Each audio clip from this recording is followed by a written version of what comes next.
Production of Diversified Media Enterprises.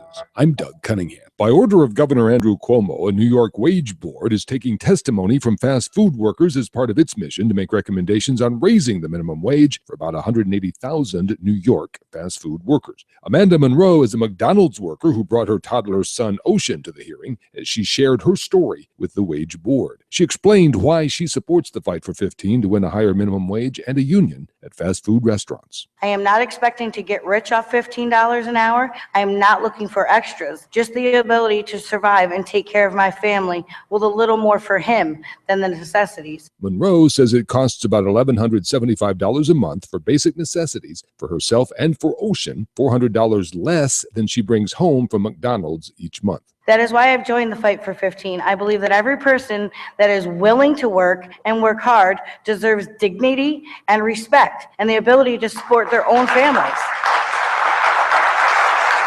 Amanda Monroe asked the New York Wage Board to listen to the hearts of low-wage workers, not just to their stories. Chicago Teachers Union Vice President Jesse Sharkey says a statement from Mayor Rahm Emanuel on the stalled teacher labor talks was outrageous and misinformed. Sharkey says teachers and other school employees have never asked for less accountability or for the elimination of evaluation. Sharkey says the mayor and his hand-picked school board are to blame for poor fiscal decisions that have led to lowered bond ratings and billion-dollar deficits in Chicago. The union says it asked for an inconsistency in the teacher evaluation system to be addressed and never proposed eliminating evaluations for tens of thousands of employees. In New York City, car washeros are celebrating the signing into law of historic legislation to regulate car washes and help protect workers. Dozens of car wash workers cheered as elected officials and RWDSU union leader Stuart Applebaum gathered for Mayor Bill de Blasio's signing of the law. The Car Wash Accountability Act requires all of New York City's roughly 200 car washes to be licensed and regulated. It's designed to prevent wage theft and other labor violations against the mostly immigrant car wash workers. Workers Independent News is brought to you by the American Federation of Teachers and its 1.6 million members working to reclaim the promise of public education, health care, and public services for our students, their families, and our communities. More information online at aft.org. You've been listening to WIN,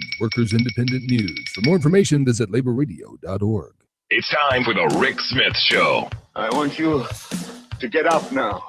I want all of you to get up out of your chairs. I want you to get up right now and go to the window, open it, and stick your head out and yell, "I'm as mad as hell, and I'm not going to take this anymore!" I don't want to abolish government. I simply want to reduce it to the size where I could drag it into the bathroom and drown it in the bathtub. You bet I cut the taxes at the top. How dare you? How dare you? Go ahead. Make my day. The Rick Smith Show starts now.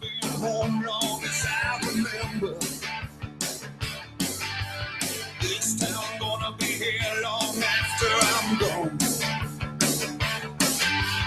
East side, west side, people don't surrender. They've been down, but they still rock on. Oh, and this time is my time. All right, love or hate, it don't matter. I'm gonna stand and fight. This time is my time. She got her ups and downs, but love or hate, it don't matter. 'Cause this is my town. And welcome, brothers, sisters, working class heroes. This is the Rick Smith Show. Thanks for being here today on the big program. Lots of things to get to, lots to talk about. Oh, the conservatives losing their minds. Losing them, I'm telling you. Absolutely going bonkers. The end of the world. I actually got somebody who emailed me yesterday, said he's leaving the country. I offered to pay for his bus ticket. Think about that one. I offered to pay for his bus ticket, especially if he wanted to go overseas. Just kind of a thought there. And I love that. We're going to leave the country now that it's not exactly what we wanted. I'm enjoying all of what were once the conservative courts now saying, wait a second, now you're going too far. Oklahoma freaking Homa. just said, no, we can't. You can't have the 10 Commandments on state property. Can't do it. It's got to be removed from the Capitol. And I was, collectively hearing heads explode because, it's amazing to me that you would even put it there. Doesn't belong there. Belongs where? In the church, where it should be. And I always get a kick out of my 10 Commandment friends who are very angry about the removal now, or the mandated removal there in Oklahoma, much like Alabama and other places where it doesn't belong. I'm always amazed at the 10 Commandment folks who don't actually know them. And that, look, I went to Catholic school, took my beatings. It was not just ingrained into me, it was beaten into me. And, I know them and I'm able to tick them off when necessary. And I don't even add extra ones in just for fun anymore. But I find it amazing, the folks who want the plaques and the posters and the marble this and that. I find it interesting how many of them can't actually name them. And and today again, I was thinking about the conversation I had a couple of years ago with the good pastor James David Manning, who is kind of kooky, entertaining, like the entertainment part. I really do. I enjoy the entertainment, but kind of kooky. And I remember asking him, well, this is right when the whole Roy Moore thing was going on in Alabama, and they were going to take the 10 Commandments monument away. And I remember going, do you know them? Now, this is a pastor. He is the pastor of the Ottawa World Baptist Church, does a very successful internet radio program, has followers all over the world, does the preaching, does all that stuff, and has a really, I am envious of those who have that really neat kind of preacher's cadence. And he has that. He's good at it. He's good salesman, good showman. Not real heavy on the intellect part, though, because couldn't name the 10 Commandments. Offered to read them to me. And I said, no, I know you can read. At least I hope so. I don't know that you know them, though, that they're part of who you are. It's not that you can read them, because any idiot can read them.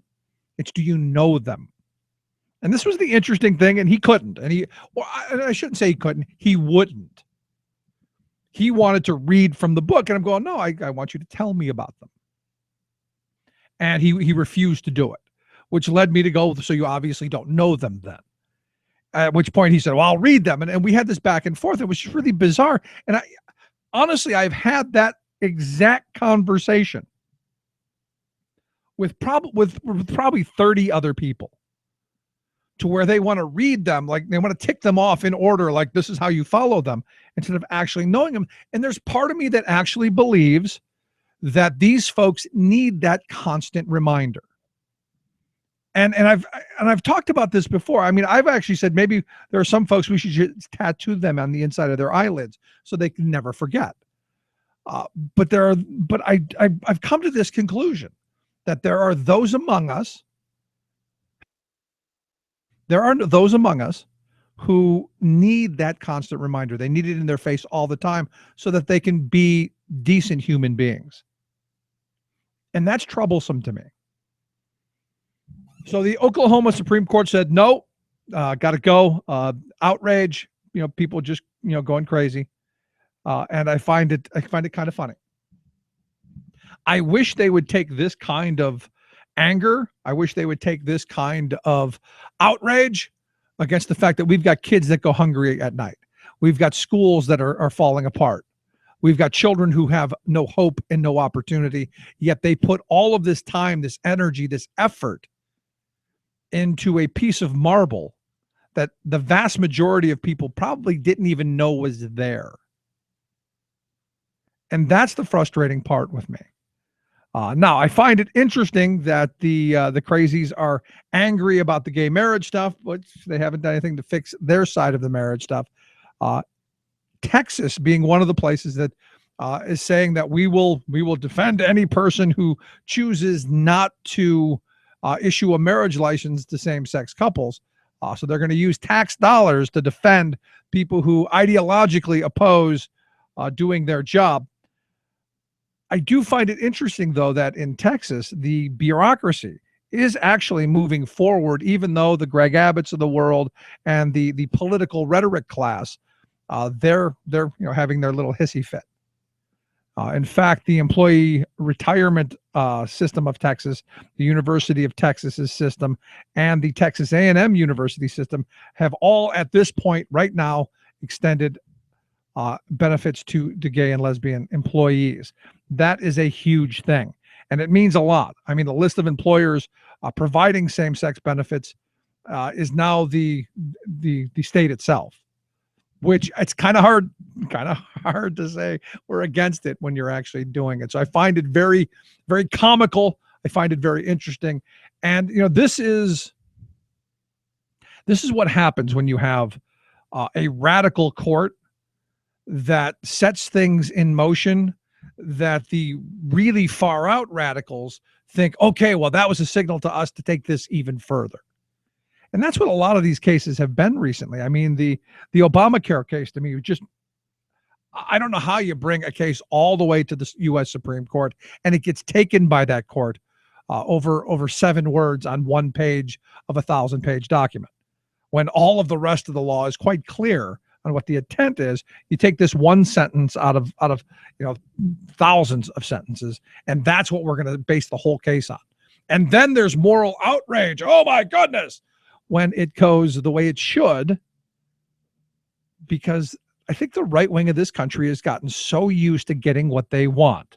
I think the billionaire class and the religion class, they've gotten so much of what they want that anytime they're told no, it's like a 2-year-old. It's to the ground, kicking and screaming, flailing the arms and legs. You've seen it in the supermarket, right? That's basically what our religion and political classes have worked themselves into.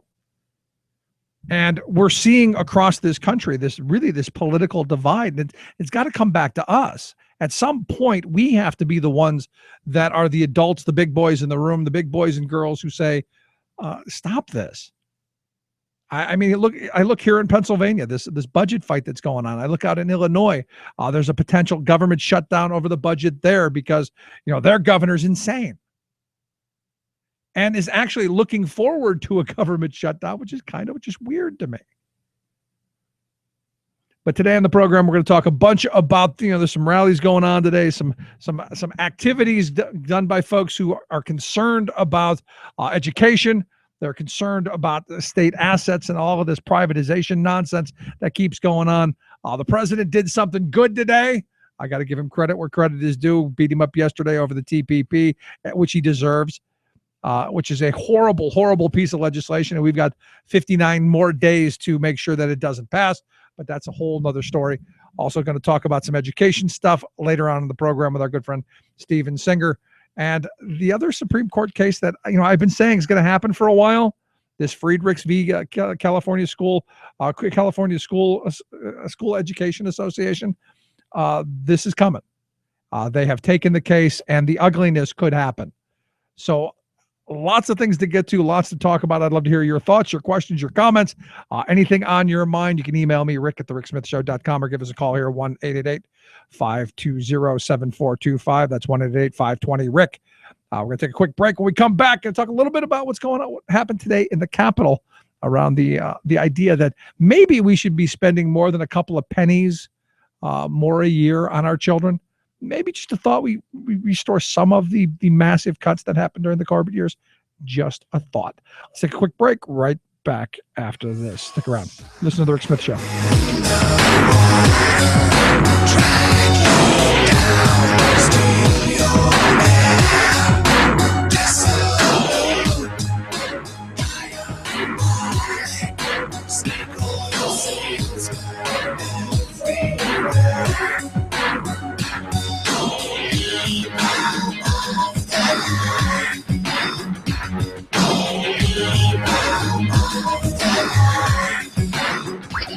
The Rick Smith Show, changing America for the better. I'm Rick Smith, and this is Labor History in 2.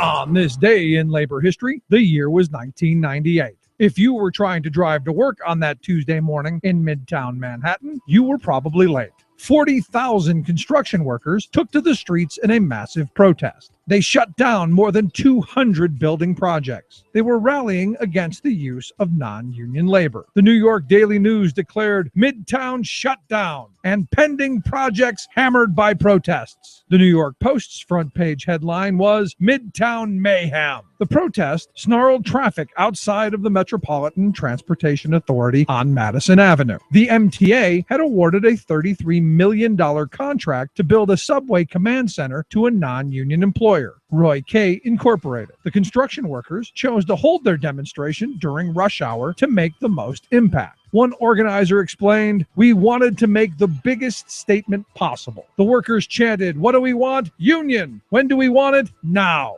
Some of the protesters decided to march to the job site. At 10th Avenue, they were met by police in riot gear and police on horseback. One protester estimated that there were 2,000 police officers, including snipers on rooftops. Up to that point, the protest had been relatively peaceful. But then the police demanded the protesters disperse and began to spray mace into the crowd of construction workers and supporters. One protester was kicked in the head by a horse. Numerous police and protesters went to the hospital for injuries and exposure to the police mace. 38 people were rounded up and arrested. After the protest, small pickets against the MTA project continued. But the non-union contractor, who had the power of New York City Mayor Rudolph Giuliani's police force to back them up, would not be moved. Labor History in 2 brought to you by the Illinois Labor History Society and The Rick Smith Show. This is the Media Matters Minute. I'm John Whitehouse. Following the Supreme Court ruling that bans on same-sex marriage violate the U.S. Constitution, Fox News' Megyn Kelly hosted anti-LGBT hate group leader Tony Perkins to react. Here is Perkins' prediction of what will come next now that marriage is legal. This was going to be an issue for religious institutions like colleges and universities and other religious organizations, not initially the churches. I think they'll leave them alone. They'll be the last they go after, but they'll take away the tax exemption, the accreditation. They'll take away grants. There will be an effort to force people to conform. We're seeing it in the corporate world. We'll see it in government. We'll see it in the public square. But I'm just here to say, Megyn, that this is not going to go away. Just as Roe v. Wade did not solve the abortion issue, this is not going to solve the issue of what marriage is. Despite his extremism, Perkins has found a safe place on Kelly's show to spew his anti-gay rhetoric. Media Matters research shows he has appeared on The Kelly File more than any other Fox show combined over a 2-year period. For more on this and other stories, please visit MediaMatters.org. Chances are, when you took a shower this morning, an AFSCME member made sure that water was clean. When you drove to work, an AFSCME member maintained the road. When you rode an elevator, an AFSCME member inspected it. I'm David Philman, Executive Director of AFSCME Council 13, the American Federation of State, County, and Municipal Employees. AFSCME members enforce regulations, keep prisoners behind bars, take care of patients, protect the environment, and more. The work isn't glamorous, the salaries aren't high, but AFSCME members serve the public in every aspect of our daily lives. Chances are, you'll never see that AFSCME member working in a sewage plant, diving underwater to repair a bridge, or answering a 911 call. But aren't you glad they do? For more information, visit AFSCME13.org. We are AFSCME. We make Pennsylvania happen!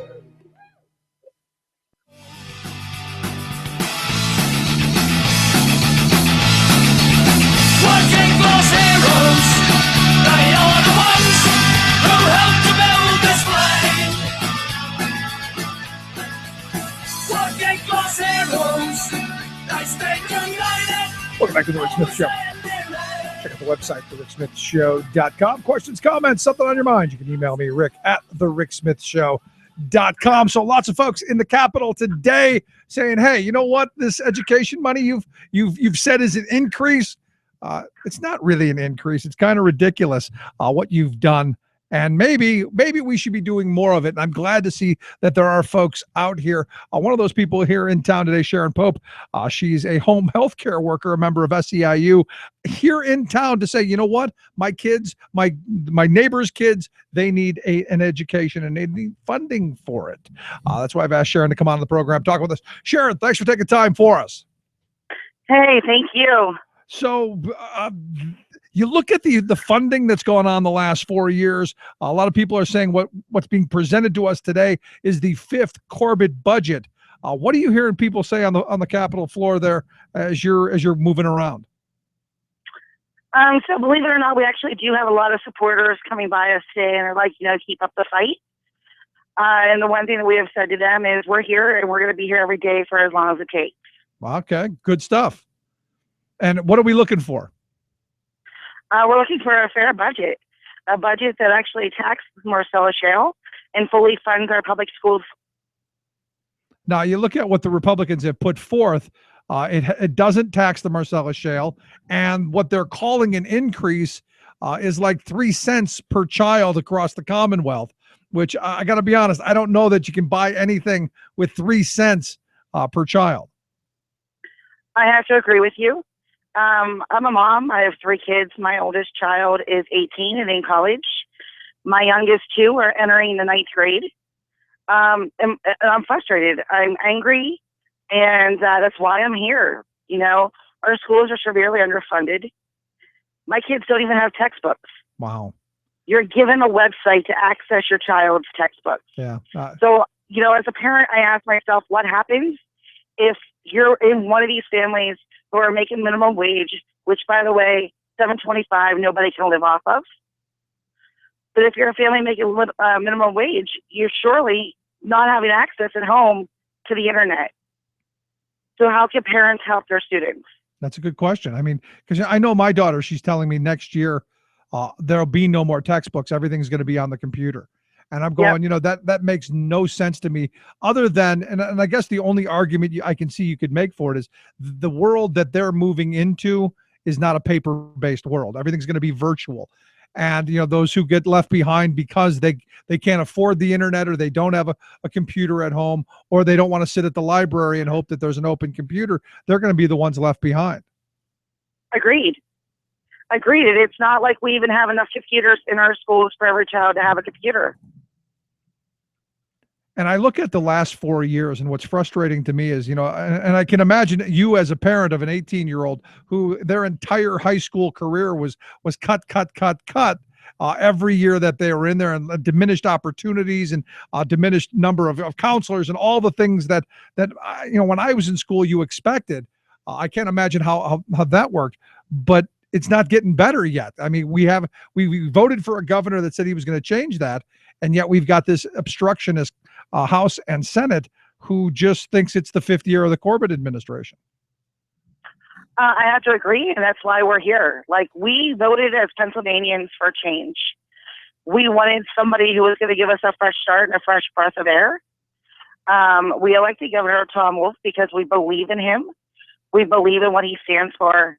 And we believe that, that's the right decision as parents for our state, in the right direction that our state needs to go in. And to have the Senate and the House of Representatives decide that they're going to be stuck on Governor Corbett's 5th year is absolutely asinine. We are the taxpayers. We're not leaving here until our voices are heard loud and clear. And that could be they're saying could be September, October. Are we ready? Getting ready for that? I took vacation to be here this week, and I will be here every day that I possibly can until they get the point. Now, what are you hearing from folks as they're passing by? What's the general sentiment of people that you're interacting with? Their feelings and their thoughts are the same. They're tired of our children being the blunt of the budget. We've got corporations in our state, and I hear them say loud and clear that they don't want to tax the shale. I don't understand what part of the resources are in our state. They're not going anywhere. They don't get it.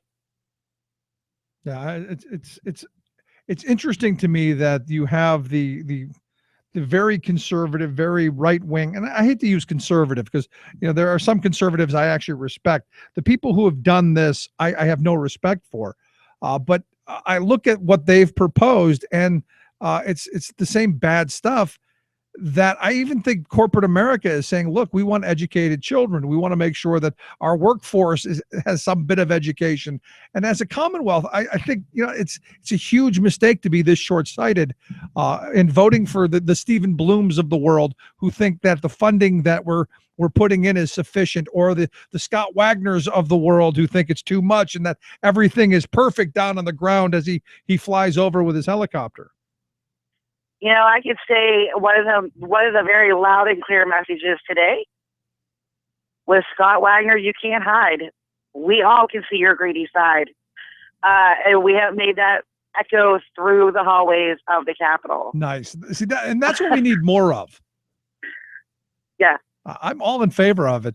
Now, are you guys staying overnight at the Capitol? What's going on there? So we do have children with us. We all still have senior citizens with us. And we had originally set up our tents last night. With the threat of severe storm, we decided it was best for us to remove our seniors and our children from that situation. So we're currently going to hunker down inside of a church in the basement. But we will be here every day this week. We're not leaving. Good. Because I think there needs to be attention drawn to what you're doing based on what our Republican-led legislature is doing. Any other media coverage that you've gotten from this? Is anyone else saying, hey, look at these folks? It has been all over the media. We had quite a few news stations that were here last night. They shut up the Capitol around 2:00 yesterday afternoon, and they kept coming back. Like, they were here up until 11 o'clock last night. Today, there's been multiple media resources here, including the paper. And I'm sure as we continue to grow, they're going to continue to come out and cover the story. Good. And if people want to come down and hang out with you, they can do that? Absolutely. The more the merrier. And I say, if you've got a child in the public education system, this is where you need to be. If you're a low-wage worker making $7.25 an hour, this is where you need to be. This is our movement. This is our government, and it's time that we, the people, stand up and fight back. There you go. I'm right there with you.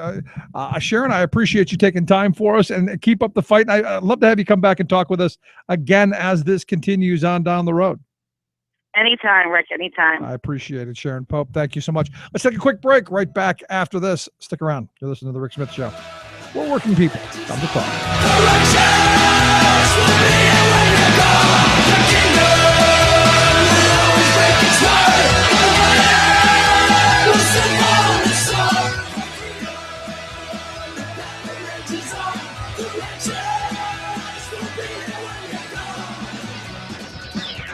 You're listening to The Rick Smith Show. This is a rule that actually regulates toxic pollution emissions from primarily coal facilities. Supreme Court strikes down first ever mercury pollution rules. Sit down and shut up. Chris Christie jumps into the 2016 race. We'll tell you his position on climate change. Coal plant forced to clean up toxic air pollution in the Navajo Nation. Plus, if we have to ditch or to bail out, we will be a couple of thousands of miles from any island or coast where somebody can rescue us. solar-powered plane finally takes off on dangerous Pacific Ocean crossing. All of those dangerous missions and more straight ahead. From BradBlog.com, I'm Brad Friedman. And I'm Desi Doyen. Stand by for 6 minutes of independent green news, politics, analysis, and snarky comment. And Jesus Christ returns to Earth, declares man-made climate change real. GOP responds, he's no scientist. This is your Green News Report.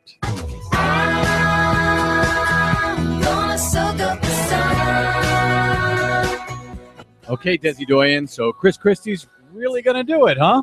Yeah, you bet. But we'll get to that in a moment. First, our top story, the Supreme Court has struck down the nation's first ever regulations to limit toxic mercury pollution from coal power plants on Monday. In the 5-4 decision, the conservative majority did not undermine the authority of the Environmental Protection Agency in reducing toxic mercury pollution, but said the EPA failed to consider the costs to industry at the correct stage of the rulemaking process. Never mind the costs in lives, the 11,000 premature deaths each year, the $90 billion in healthcare costs that we accrue because of the pollution from these plants.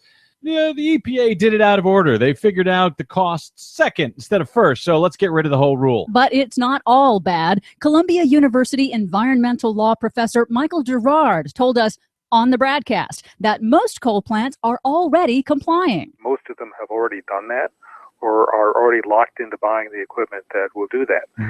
The rule remains in effect until it goes back to the D.C. Circuit, which will decide whether to put it on hold then or merely leave it in effect until the EPA goes forward with a revision. So most of these plants have either shut down or they're already meeting the requirements of this rule. I was really happy to hear that. And it's important to note that the EPA did do that cost-benefit analysis, as you said, and they found the public health benefits would outweigh the costs 9 times over. But they did it out of order, so you got to start over from the beginning. But some good news. One of the most polluting coal-fired power plants in the nation will pay $168 million to clean up its operations in a settlement with the EPA. After years of litigation, the owners of the Four Corners Power Plant in the Navajo Nation have agreed to install new pollution controls, pay fines, and fund public health and air quality improvements in the region, where tribal members suffer some of the nation's highest rates of severe asthma. Meanwhile, in politics, on Tuesday, New Jersey's Republican Governor Chris Christie became the 14th candidate to jump into the crowded race for the 2016 Republican presidential nomination. We've been tracking the climate change positions of all of the official candidates, and Governor Christie takes the more evolved approach, accepting that climate change is real, but questioning how much of it is man-made and whether countries like China will ever cut their emissions. Well, that's what he says in public, but in private, as we found out at bradblog.com some years ago, Chris Christie has a completely different story to tell when he thinks the public isn't listening. In secret audio obtained by the Brad blog from a secret Koch brothers billionaires retreat, David Koch in 2011 revealed he privately met with Governor Christie, who shortly thereafter pulled New Jersey out of the Northeast's successful regional cap-and-trade emissions program. The audio's a little hard to understand, but I think you can get this. Here's David Koch introducing Chris Christie at this secret retreat in Colorado. Another example of Governor Christie's commitment to the free enterprise system is that only a few weeks ago, he announced that New Jersey would be withdrawing from the Greenhouse Gas Initiative, which would have raised energy costs, reduced economic growth, and led to very little, if any, benefit for the environment. That led David Koch to go on to call Chris Christie my kind of guy. You can hear the entire audio of both Koch and Christie at bradblog.com. Finally, it's the moment of truth for the Solar Impulse 2, the 100% solar-powered plane making an historic trip around the world. The super ultralight plane took off from Japan on Monday after weeks of weather delays and has passed the point of no return on a grueling 5-day nonstop flight across the Pacific to Hawaii. The solar panels must charge the batteries enough to keep the plane aloft at night. The plane's co-owner, Bertrand Piccard, says their goal is to show a better world is possible. For much more on all of the stories we covered today and those we couldn't get to, please check out our website at greennews.bradblog.com. Don't forget, you can and should follow the Green News Report on the Twitters and the Facebooks at Green News Report. I'm Brad Friedman. And I'm Desi Doyen. And this has been your Green News Report. Come fly with me, let's fly away. If you can use some exotic booze, there's a bar in far Bombay. Come on and Remembering that united we bargain, divided we beg. Rick Smith. He's going the distance. He's going for speed. She's all alone in a time of need. Because he's racing. Welcome back to the Rick Smith Show.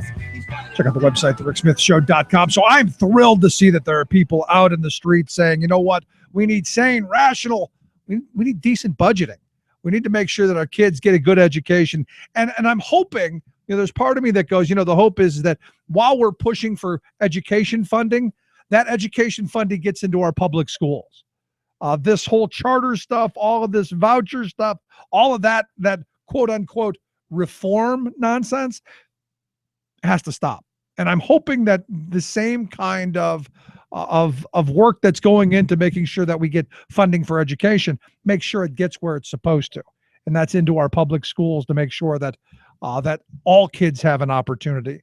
I look at this story out of Colorado.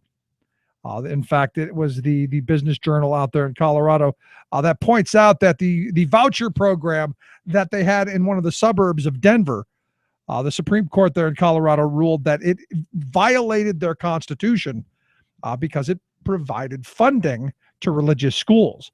This now reverses a 2013 Colorado Court of Appeals decision that upheld the Douglas County voucher program. Not going to happen now. This decision by the Supreme Court redirects this case back down to the Denver District Court so that they can permanently block the program and stop this. Now, the school district, and this is what's one of those things that is kind of weird to me. The school district is now saying that they may appeal this all the way to the Supreme Court. And they point to my hometown of Cleveland, saying, well, look, the one in Cleveland, they ruled that constitutional. Understand, different states have different constitutions. This will be a very interesting case in my view, because where do the conservative justices come down? Where do the conservative pundits come down? Because understand, they're all in for destroying public education. They're all in for, basically whoring out for the corporate money that comes with privatized education. But this should be a states' rights issue, right? Because it's both of those. They're saying, well, in Ohio they get to do it. Why can't we do it? Well, your state constitution is different than it is in Ohio. Much like the Pennsylvania state constitution, I think would bar it unconstitutional to give public money to private schools for vouchers. There's also one that's making its way through North Carolina. Again, something's going to the Supreme Court over this, so it will be very interesting for me to see where it comes down. This is another one of those, which side of this issue are you on? Are you a states' rights person, or is that kind of flexible when it comes to your ideological needs, privatizing education? So this is going to be kind of something that keep in the back of the head and think about a little bit as we look down the road and see some potential Supreme Court cases that could pop up. This could be another one of those, and it's definitely a right wing ideology, but it's going to pit the quote unquote reformers against the state rights people, which generally they're the same people. So you got to keep an eye on this. I think it's going to be very interesting to see where this goes, because you've got, like I said, the right wingers who are all in for the let's give the churches money. While you've got the ACLU types and people like me going, no, sorry, not going to happen. The other part of it is again, comes back down to the funding. They're going to take, this is going to be, understand, this whole education thing is the cash cow, which is why you have the Warren Buffetts and the Bloombergs and all of the billionaire class really investing heavily in this, because they know there's a good return on investment here. They can not only control the education system as a whole and make tons of money off of it, but they get to control the education system and put into people's heads and into our children what they want. I'm a big fan of local control, making sure that our local schools are controlled locally. Big fan of that. This, not so much that.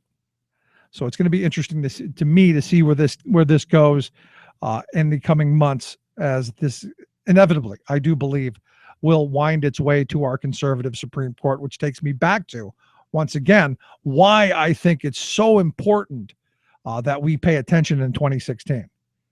Who the person who sits in the White House and nominates who will be potentially the next 2-3 Supreme Court justices, that is enormous power and really could change the complexion of this nation for the following 50 years. Look at what the right wing has done to our court system. Look at how they've packed it with judicial activists, their word, not mine. And look at the decisions that have come down. Conservatives got duped, and you're seeing how duped you got by the gay marriage and the making sure the health insurance companies get money and all of that. You got duped. You didn't get what you wanted. You didn't get to bash the gays. You didn't get to end abortion. You didn't get to do that. But what we've now got, we've got corporate personhood. We've got a Supreme Court that decided a presidential election. You want to talk about activists? Where were you when all that was going on? Now that people that you don't know can get married, now you think the court screwed up? Wow. Just a big, giant wow. Just my thought. Anyway, let's take a quick break. Right back after this. Stick around. You're listening to The Rick Smith Show. We're working people. Come to talk.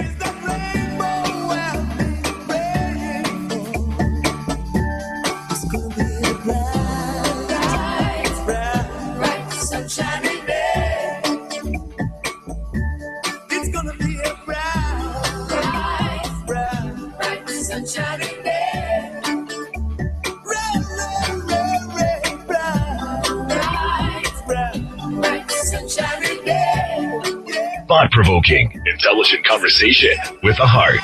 The voice of the working class, Rick Smith. If you think the Koch club of plutocratic billionaires couldn't get any more self-centered and whiny, meet Doug and Holly Deason of Dallas. The Deasons, along with 10 other Dallas members of KKPB, recently co-signed an op-ed in that city's morning news. The privileged coterie expressed dismay at the widespread criticism of the Koch brothers' January conclave of uber-rich right-wingers who pledged about $1 billion to try buying the 2016 elections. The dozen Dallasites were at that meeting, joined the pledge, and want us commoners to know that the Kochites are flooding the elections with so much money merely because they want to install a national government that is, quote, impartial and accountable. Really? No. A truly impartial government would place toxic waste pipelines, factories, and fracking wells in everyone's zip codes, including theirs. They don't want that. Also, these notorious tax dodgers certainly don't want to have every dollar of their income taxed, just as, say, school teachers do. And doesn't impartial mean that their children would have to go fight in America's endless wars too, rather than leaving that unpleasant task to the non-privileged?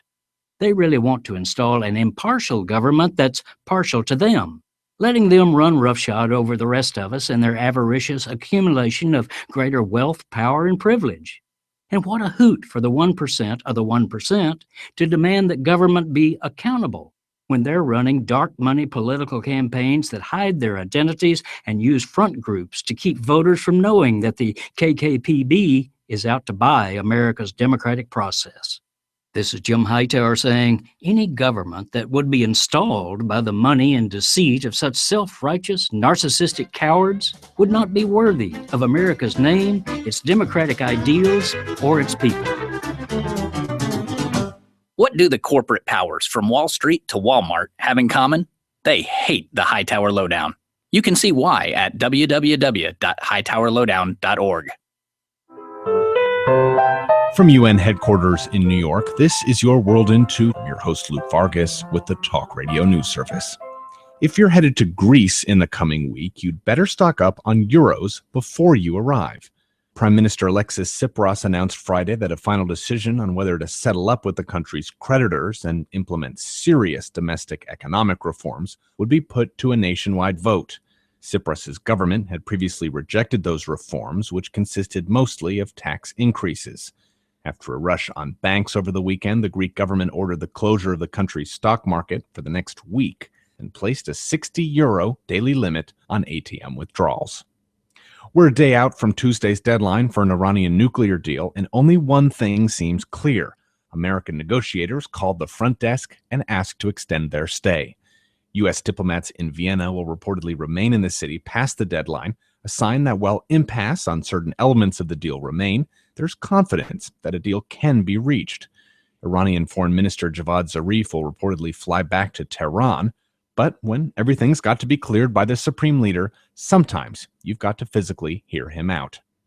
And airstrikes by the Saudi-led coalition attacking rebels in Yemen have hit a UN facility in the coastal city of Aden. One guard was injured during the bombing on Sunday, and the building, which was used by the UN Development Program, was severely damaged. Saudi Arabia, along with 5 regional militaries, has led airstrikes on Houthi rebels in Yemen since March, after they seized control of the capital Sana'a and forced President Abdrabbu Mansour Hadi to flee to the city of Aden. Months of airstrikes have done little to stop the Houthi advance and have instead killed thousands and ravaged the country's already poor infrastructure. For more global news headlines, visit talkradionews.com. Would you dive 14 feet deep in the Susquehanna to keep a bridge safe? Would you spend night after night with prisoners to keep your community safe? Would you spend Christmas Eve plowing snow to keep roads safe? AFSCME members do. Men and women who choose to serve in public service. Mine inspectors, 911 dispatchers, healthcare workers, parole agents. You may not think about them, but no, they're all thinking about you. This message brought to you by AFSCME Council 13.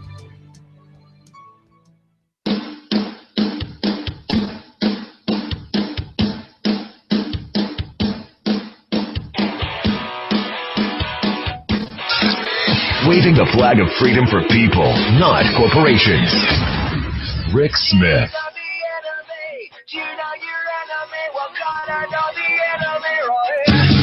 Welcome back to the Rick Smith Show. Check out the website, thericksmithshow.com. Questions, comments, something on your mind, you can email me, rick@thericksmithshow.com. So I look at Illinois, their governor, Bruce Rayner, all thrilled, seem to be tickling in the panties over the idea that there could be a shutdown. In fact, he says it's worth the pain if they get the changes that he wants. And this is the right-wing radical mentality that I fear has gotten into our Commonwealth as well. This idea that, you know what, we'll shut everything down. We're scorched earth or our ideas. I mean, it's very twisted because here we are right now. You've got the Republicans pushing through the pension plan they couldn't get pushed through when they had Corbett in office. They're today passed the liquor privatization bill they couldn't get passed through during the Corbett years. Just all of the same kind of insanity that they couldn't get through when they had absolute power. Now they think they're going to get. And if not, they're going to take their ball and go home, which means all of us suffer.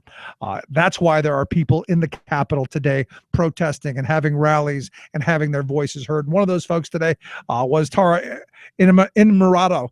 She is the director of communications over at UFCW Local 1776. Tara, thanks for taking time for us. Oh, thanks for having me on, Rick. Appreciate it. I look at this scheme that, again, what is with this fetish of selling off the state wine and spirit shops? I don't get it. They couldn't do it for the 4 years when they had absolute steamroller power, yet here we are today wasting time passing something that they couldn't get when they had control?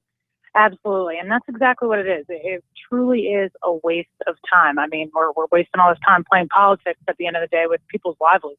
That's exactly what they're doing. And it's really a dog and pony show. This isn't what Pennsylvanians actually want. I mean, the latest Franklin and Marshall College poll came out. You know, less than 2% of Pennsylvanians think that this should be a priority for our legislators.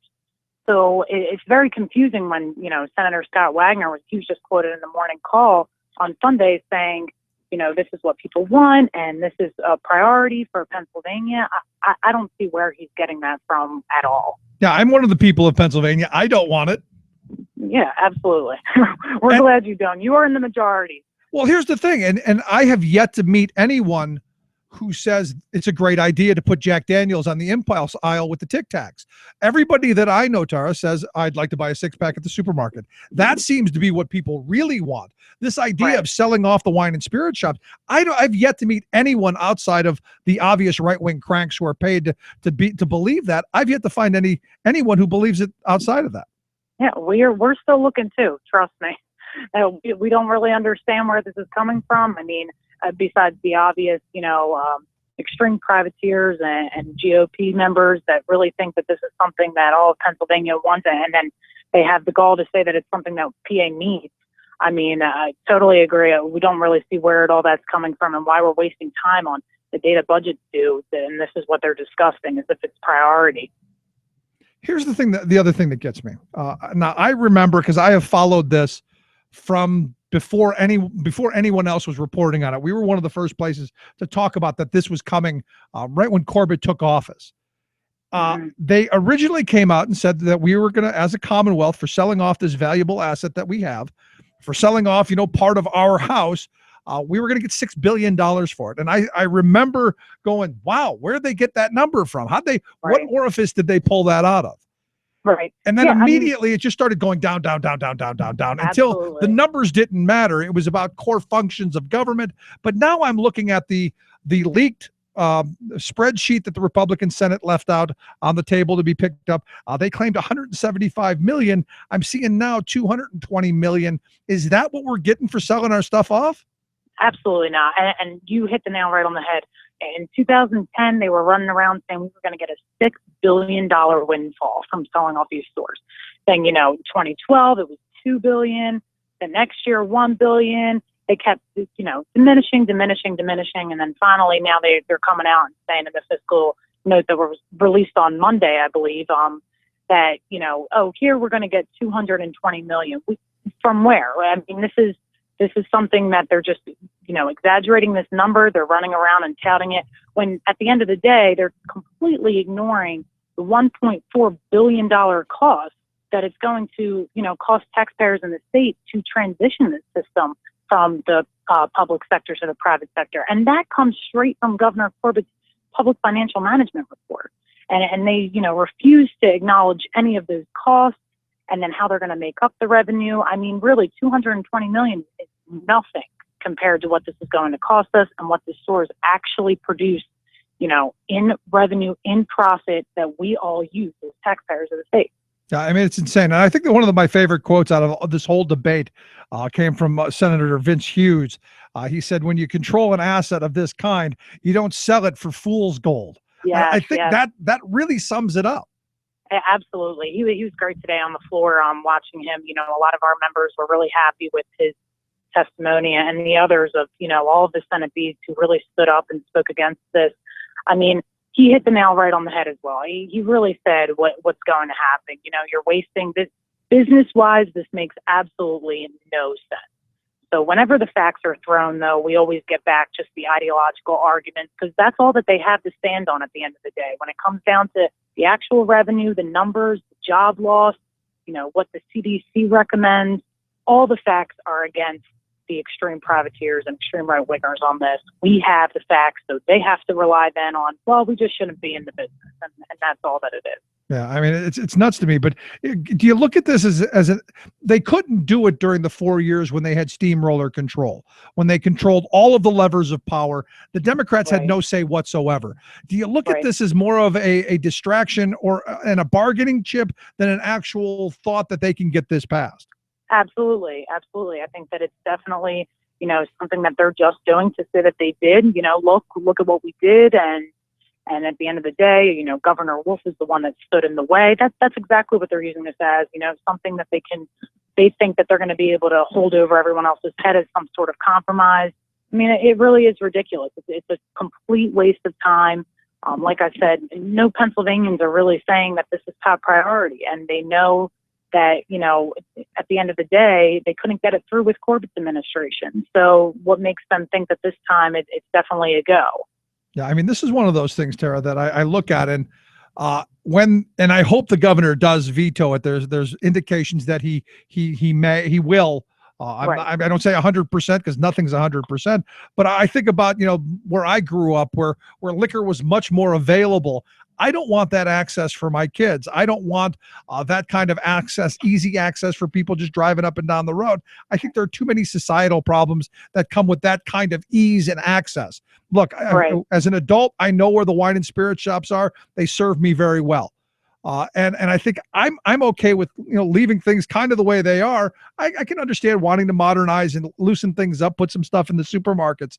But this wild west of liquor, I just absolutely don't see it. Right. I mean, in 2013, the wine and spirit store employees performed 1.4 million minor checks. There is absolutely no way that would happen in the private sector. I mean, studies even show that the state employees, they have a much higher rate of carding minors than the private sector does. And there's just no way that that's going to carry over. I mean, if you sell to a minor as, a state employee working in the wine and spirit stores, you're out. You're fired. I mean, this is something they take very seriously. There's no pressure on them to sell to minors or to inebriated people. That's not what they do. So they provide a great service, and at the same time, they're keeping our communities safe. And Senator Hughes even said it himself again today. You can get anything that you want in any store as long as you go in there, you ask them to order it for you. I mean, to talk about convenience, that's not going to happen at your Total Wine and Spirits shop. That's not going to happen at, all of these other big box stores that people think that selection is going to be great. I mean, you are sacrificing convenience when you really get down to it, and you compare what our system does and what other state systems do. I mean, for me, the convenience and then the choice thing, that's one argument. But for me, the more important arguments and the more important things for me personally and the folks that I know are the fact that our kids aren't going to get it, that it's not going to saturate, it's not going to be on every street corner. I mean, you go to Washington, D.C., and everything's dry cleaning and liquor and sandwiches and liquor and this and that and liquor. So you mean you don't want to see those rundown shops on your corner? No, I don't, actually. Exactly. I'm not sure who does. I'm not sure who would stand up there and say that that's what they want in their neighborhood. And I got to wonder, the 27 Republicans who voted for this in the Senate, I can't imagine that they want that either. It's just that they have this ideological, I can only come up with fetish. That this has been that golden chalice that they've wanted for so long, that everything else be damned. They don't care about the consequences. They just want to win. That's absolutely right. And that's what it is. To them, it really truly is a game, and then they just want to win it. It really doesn't have to do with any of the facts or, the consequences, what's going to happen afterwards, and so many factors in front. Like you're saying, the social consequences, the revenue consequences, the job consequences, none of that is even factored into their arguments. So. Yeah, I really thought the social conservatives would step forward, but it appears to me more and more that all of those social issues, those wedge issues that they talk about, always take a back seat when it comes to the money. Yes. And to their campaign donations. So let me ask you a last line of questioning then. This is obviously passed the Senate, 27-22. Ideological lines, the Republicans voted for it. The Democrats voted against it mostly. All the Democrats voted against it, and most of the Republicans, I think there was we had three Republicans. Three Republicans jumped. And they should be congratulated, thanked, and all of that as well. Where does this goes to the House now, right? Right. This goes to the House now for concurrence, and then after that, it's expected to just go right to the governor's desk. And I believe that as we speak, it's going to be headed up on the House floor right now for debate. So once it hits the governor's desk, I would think that the barrage of phone calls and letters and all of that stuff showing support for our wine and spirits shop system should be going to the governor's office. Absolutely. Yeah. Then's the time to really kick it up. Tell the governor that we appreciate him standing firm this whole time with us. I mean, he said right from the start how important, those jobs and what the stores do for our state are. Now's the time to really say to the governor, please continue to stand firm with us and vetoing this legislation. Then now's the time to really kick up those calls and emails to the governor's office for sure. Yeah, and if you want to solve the budget problem, this isn't the way to do it on the backs of thousands of workers and selling off one of our assets. It just doesn't seem to be smart to me. Yeah, you don't sell an asset when you need more money. That's for sure. Yeah, I mean, you don't sell your furniture to keep your house. Right. Again, just kind of craziness to me. Tara, I appreciate you taking a little bit of time for us. I wish you the best, and I hope folks will reach out to the governor's office and we can push this back. Yeah, Rick, thanks a lot for having me on. Always great to talk with you. Thanks so much. Here's the thing, and I go back to this real quick. When I was a kid growing up in Cleveland, 14, 15, we were buying beer at the corner stores. We were getting 42 proof liquor there at the corner stores. The question I'd throw out to you, is that what we want for our children? Is that the kind of society we want? One where drinking and driving is a sport again. I remember there was one place that you could drive through in Cleveland that I used to frequent often. You could drive through the little beer distributor place that would serve you a single can of cold beer. You could pick up a 40 ounce and you could be on your way before you know it. Is that what we want? And as I look at this, the social conservatives, the ones that they always talk to religion and all the family values and all that, they voted for this. They voted to sell this asset off. It just, again, shows me that it's the money that matters. And it really is. It's just all about the cash. Anyway, if you missed any portion of the program, thericksmithshow.com. That's where you go get the podcast, The Rick Smith Show app on your smartphone. Take the program on the go wherever you go. And as always, you can email me here, rick@thericksmithshow.com. Going to take a quick break. Right back after this. Stick around. You're listening to The Rick Smith Show, where working people come to talk. You don't have a dime to spare. Corporations give billions of welfare. While millions in this country don't have a dime to spare. Corporations give billions of welfare. While millions in this country don't have a dime to spare. Millions in this country don't have a dime to spare. Multi-billions in this country get not a dime to spare. Saving work in America, one show at a time. The Rick Smith Show. You're listening to The Rick Smith Show. For more information, go to thericksmithshow.com. If you've missed any portion of the program, you can download the podcast at thericksmithshow.com. You're listening to WIN, Workers Independent News, a production of Diversified Media Enterprises. I'm Doug Cunningham. By order of Governor Andrew Cuomo, a New York wage board is taking testimony from fast food workers as part of its mission to make recommendations on raising the minimum wage for about 180,000 New York fast food workers. Amanda Monroe is a McDonald's worker who brought her toddler son Ocean to the hearing as she shared her story with the wage board. She explained why she supports the fight for 15 to win a higher minimum wage and a union at fast food restaurants. I am not expecting to get rich off $15 an hour. I am not looking for extras, just the ability to survive and take care of my family with a little more for him than the necessities. Monroe says it costs about $1,175 a month for basic necessities for herself and for Ocean, $400 less than she brings home from McDonald's each month. That is why I've joined the fight for 15. I believe that every person that is willing to work and work hard deserves dignity and respect and the ability to support their own families.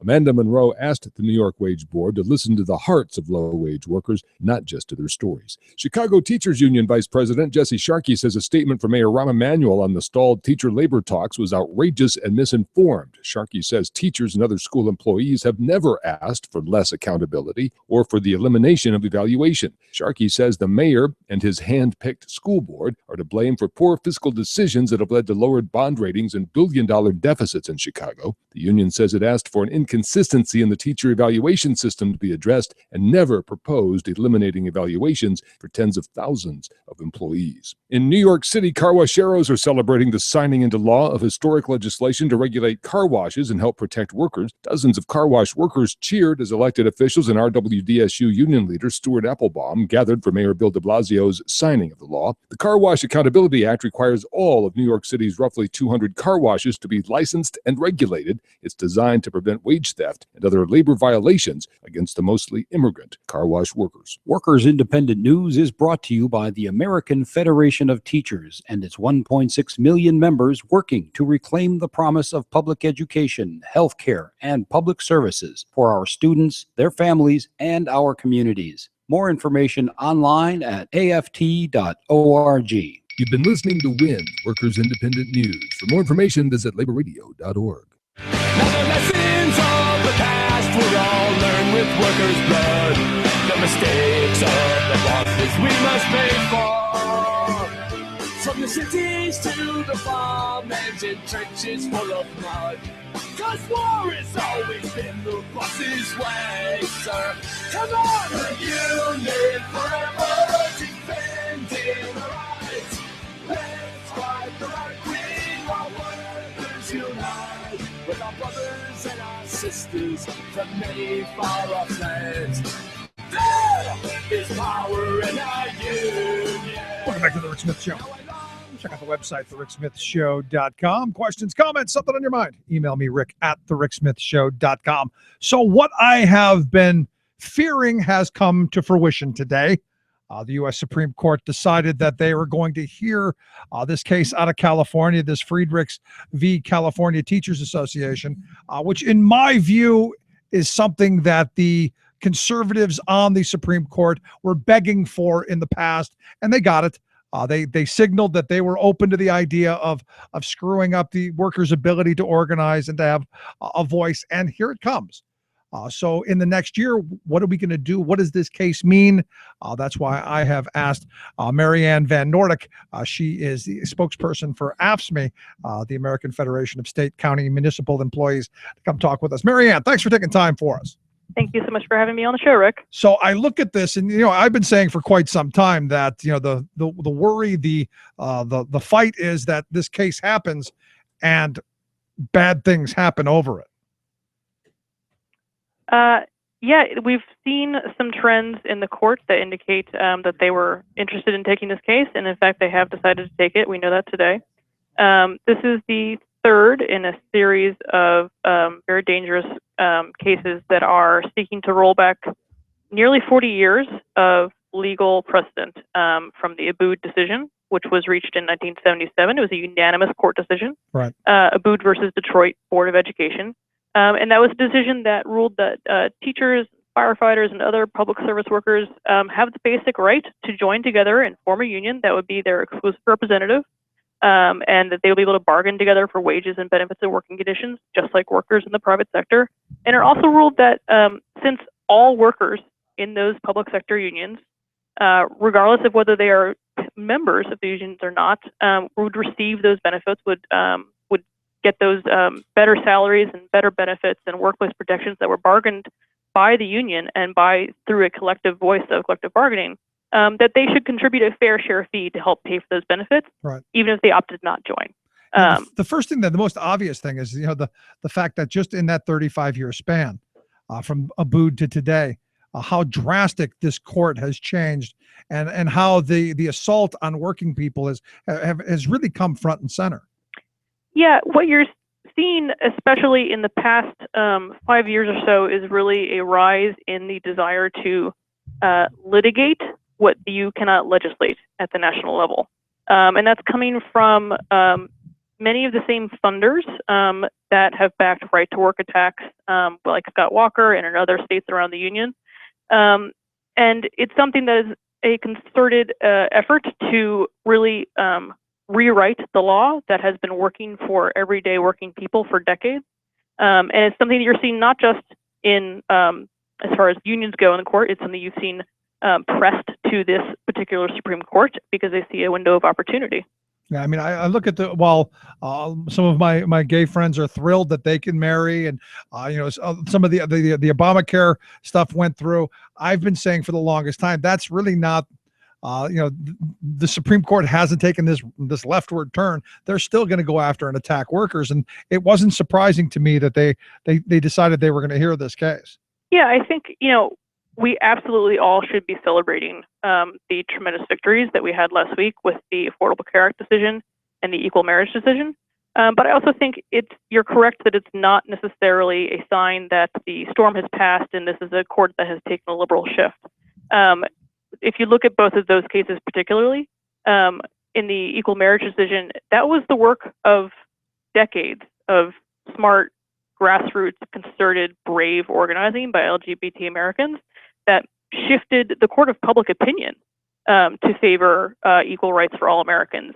And so I think it's important to not necessarily give too much credit necessarily to the Roberts Court that they somehow seen the light when we're still seeing them egging on these challenges from corporate America.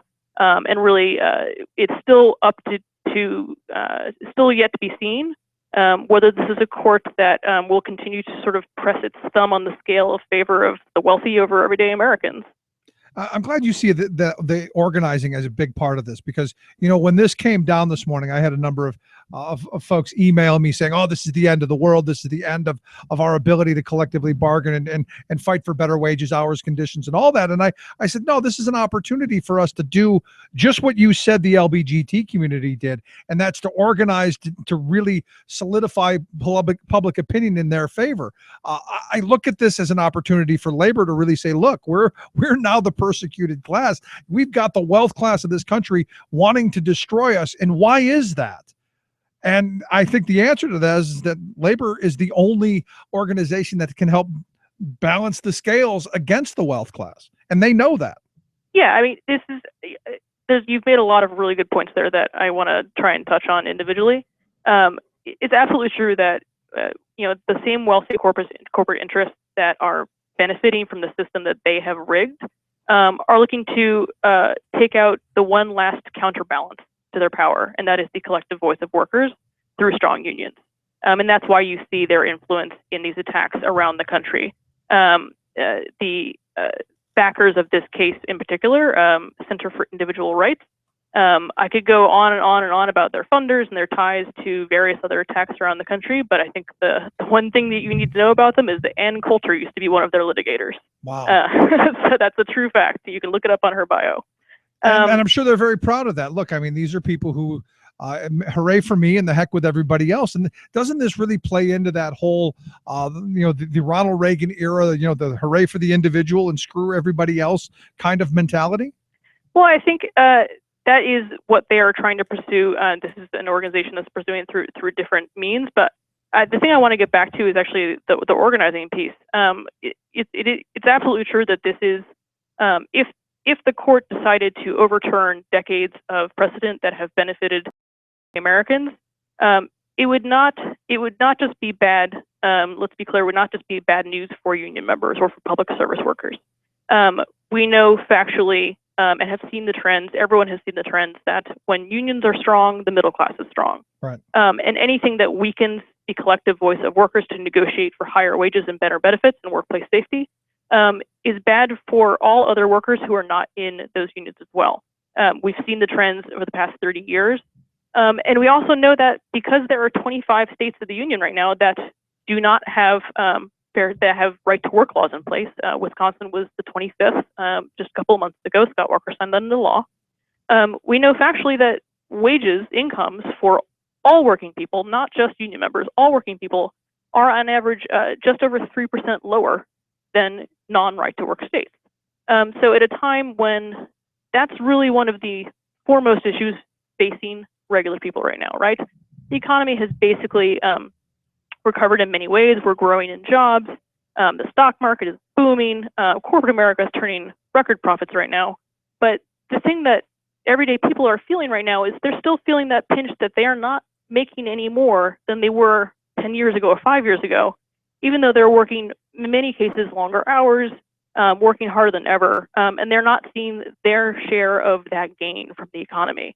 And this is something that would only worsen that situation by moving to a right-to-work model for the 8 million or so public service workers around the country would only continue to undercut wages and undermine the ability of the middle class to grow and recover from the recession. Yeah, I mean, what you see is you see worse opportunities in these right-to-work states. Because I talk to people all the time from those areas who are just saying what we're seeing is a growing inequality. And I look at the former head of former CEO, co-founder of Home Depot, who not too long ago said, inequalities one of the worst problems we have in this country. And I think those kind of right-to-work laws, I think those kind of laws that hamper the ability of workers to organize, I think it only exacerbates the problem and makes it worse. Yeah, and I think that's also, when we're talking about the organizing piece of that, that's something that organically people are starting to see and feel as well.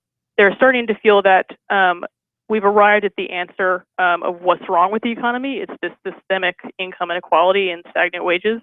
And when we're looking to what the answers are to those problems, people are increasingly looking to unions and strong unions at that. And that's part of why organizing in the face of this threat is going to be so important for both for union members and for their families and their friends and people who are not in unions and just anyone who's out there listening. Something AFSCME is doing, and not just in preparation for this case, but generally because of what we see in the attacks around the country, is really getting back to basics, having face-to-face, one-on-one, member-to-member, grassroots-level conversations. We're having thousands and thousands of those conversations, and actually since 2014, it's really already yielding results in strengthening our union in the face of all these threats. We have actually had over 140,000 new members sign up for AFSCME, even in the face of all of these attacks, just by having those conversations about what's at stake and why unions are such an important part of the solution to the inequality that people are facing today. So let me ask you this, because I look at 2016 as a really important, another one of those. This could be the most election in our lifetime, as one of those times where you go, look, we know we're beginning to see what the answer is, that we need to be able to organize and people need to be able to collectively bargain for better wages, hours, conditions, all of that. But the laws, sadly, are antiquated. The laws are cumbersome, and they're really stacked against, in a lot of cases, against workers organizing. This is why I think at some point we, the voters, have to be going, you know what? One of the most important things that we go to the voting polls for is what goes into our pocketbooks and at our kitchen table, and that's our jobs and the wages and all of that we earn at those jobs. I think that's got to be at the front and center of who we vote for. Absolutely. Just to be clear, there's many important issues at stake in the 2016 elections on both the domestic and foreign fronts. But for everyday working Americans who care about their retirements, who care about having the ability to earn better wages for their families, someone who is willing to go to bat for making it easier rather than harder for people to join together and have a voice in a strong union is going to be one of the most important answers that we should be looking for in a candidate for 2016. Yeah. In addition to that, more broadly, we've been talking about the makeup of the court and whether they are moving to a more conservative place, or whether these victories are an indicator of the future. The biggest indicator of the future of the court and the future of working Americans when it comes to our legal system is going to be determined by the next president, because they will be picking the next juror on this court. And we have seen what the stakes are from the last 3 cases, and they could not be higher. Well, I mean, I go back to to the year 2000 when Sandra Day O'Connor anointed George W. Bush president. And you go, the Supreme Court, very powerful. So the last line of questioning I have for you, because it seems to me that the court's kind of getting rabbit ears. They're kind of paying attention to what we are saying more than they're paying attention to the legal scripture, if you will. Is there an opportunity for folks to raise Cain, to make the court maybe pay attention to what popular opinion is? Yeah, absolutely. I think organizing absolutely matters in this case and in others, because at the end of the day, although they have intimidating dark robes and write lengthy, complex legal decisions, Supreme Court justices are people too. And they care about their legacy. They care about what kind of future they're going to leave their children and grandchildren and what their name will mean. And if their name is going to go down in the history books of flooding our political system with unlimited corporate money, to rolling voting rights back, as they already have done, do they want to even further stack the deck against even more everyday Americans by rolling back basic economic rights and the basic rights to join together in a strong union? And just reshaping the American economy, lowering wages at a time when people absolutely do not have any room to spare. So I think it is absolutely important for people to be organizing around this case, be having conversations, not just at the work sites, but also at home, talking about the value of unions and why unions are a critical part of the solution to the economic circumstances we find ourselves in today, and why strong unions are part of a strong middle class. I think back to my grandparents' generation. They built the largest middle class in the history of civilization. And how'd they do that? They did that through their unions. To me, it's that simple. Absolutely. Marianne, I appreciate you taking a little bit of time for us. I know this has been a busy day. Thanks so much. Thanks so much, Rick. Great talking with you, Marianne Van Ork. She's a spokesperson for AFSCME. You can check out their website, afscme.org. We've got a link at thericksmithshow.com. Just click on Marianne's name, take you right there. Quick break. Right back after this. Stick around. You're listening to The Rick Smith Show. We're working people. Come to talk. She betrayed me. Now my vision is no longer hazy. I'm very lucky to have my crew. This department when she flew. I've been knocked down, beat down, black and blue. She's not the one coming back for you. She's not the one coming back for you. If I fall back down, you're gonna hang over again. If I fall back down, you're gonna be my friend. I'm Rick Smith, and this is Labor History in 2. On this day in labor history, the year was 1998. If you were trying to drive to work on that Tuesday morning in Midtown Manhattan, you were probably late. 40,000 construction workers took to the streets in a massive protest. They shut down more than 200 building projects. They were rallying against the use of non-union labor. The New York Daily News declared Midtown shutdown and pending projects hammered by protests. The New York Post's front page headline was Midtown Mayhem. The protest snarled traffic outside of the Metropolitan Transportation Authority on Madison Avenue. The MTA had awarded a $33 million contract to build a subway command center to a non-union employer, Roy K. Incorporated. The construction workers chose to hold their demonstration during rush hour to make the most impact. One organizer explained, "We wanted to make the biggest statement possible." The workers chanted, "What do we want? Union. When do we want it? Now." Some of the protesters decided to march to the job site. At 10th Avenue, they were met by police in riot gear and police on horseback. One protester estimated that there were 2,000 police officers, including snipers on rooftops. Up to that point, the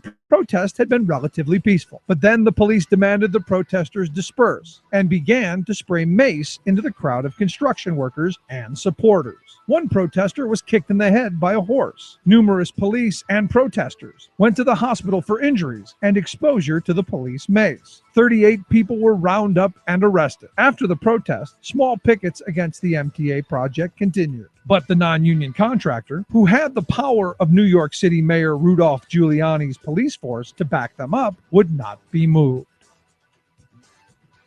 Labor History in 2 brought to you by the Illinois Labor History Society and The Rick Smith Show. Tales of American Political History with Clinton Porter Hackney. We've been discussing the history of socialized medicine and the long national debate over health care plans. The first system of national medical care covered by the United States government was known as the Freedmen's Bureau and was established in 1865. It lasted only 5 years, but it ended not so much because it didn't work, but because its purpose was served. The effort was to treat more than 1 million sick and dying former slaves in the South. The government built 40 hospitals and employed over 120 doctors. The program was phased out in 1870, and it was just shy of 100 years before another federal health plan would be implemented. Yet there were many efforts made in that 100-year gap. In the wake of Great Britain's National Insurance Act of 1911, Teddy Roosevelt made his own push. Join us again for Roosevelt's plan. This is Clinton Porter Hackney at cphackney.com. Chances are, when you took a shower this morning, an AFSCME member made sure that water was clean. When you drove to work, an AFSCME member maintained the road. When you rode an elevator, an AFSCME member inspected it. I'm David Philman, Executive Director of AFSCME Council 13, the American Federation of State, County, and Municipal Employees. AFSCME members enforce regulations, keep prisoners behind bars, take care of patients, protect the environment, and more. The work isn't glamorous, the salaries aren't high, but AFSCME members serve the public in every aspect of our daily lives. Chances are, you'll never see that AFSCME member working in a sewage plant, diving underwater to repair a bridge, or answering a 911 call. But aren't you glad they do? For more information, visit AFSCME13.org. We are AFSCME.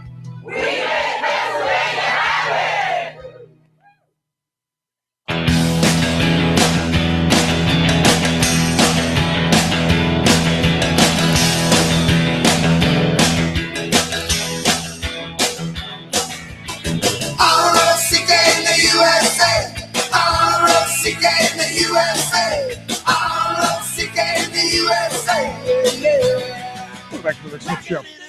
Check out the website, thericksmithshow.com. Questions, comments, something on your mind, you can email me, Rick, at thericksmithshow.com. So at a time where the Supreme Court said, you know what, we want to make sure that we make conditions worse, because by taking this case, that's what you're saying. You're saying that we don't care about anything other than our ideology, and organizing be damned. And really, it's going to be interesting to see what the arguments that come out of this are going to be.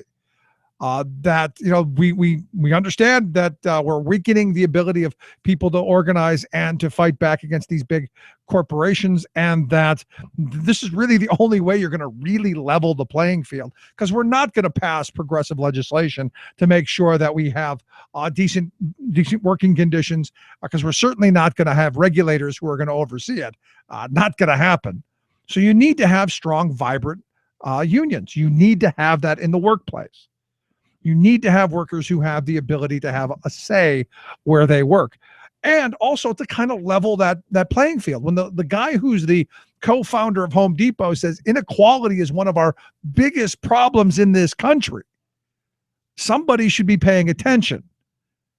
When you have this, stop and think about this for a second. Boeing, for instance. Boeing almost split this country in half by saying we're going to move a plant over to South Carolina where we know we can get cheap exploitable labor and we can take millions and millions of dollars in tax monies to put into our pockets and simultaneously hold our workers in Washington hostage. That should be telling you something. The last contract that the machinist signed with Boeing ended up cutting out their defined benefit pension plan. They no longer have a monthly pension plan. It's a now 401k crummy pension plan that I don't even think is a pension plan, and I shouldn't even call it that anymore. But they voted last year to have a pensionless contract. Do you know who did get a pension though? Their CEO, who evidently for the next 15 years is going to pocket almost $4 million a year guaranteed into his pocket. I mean, at some point you got to go, wait a second. Does something seem screwed up? The people who are actually doing the work get nothing.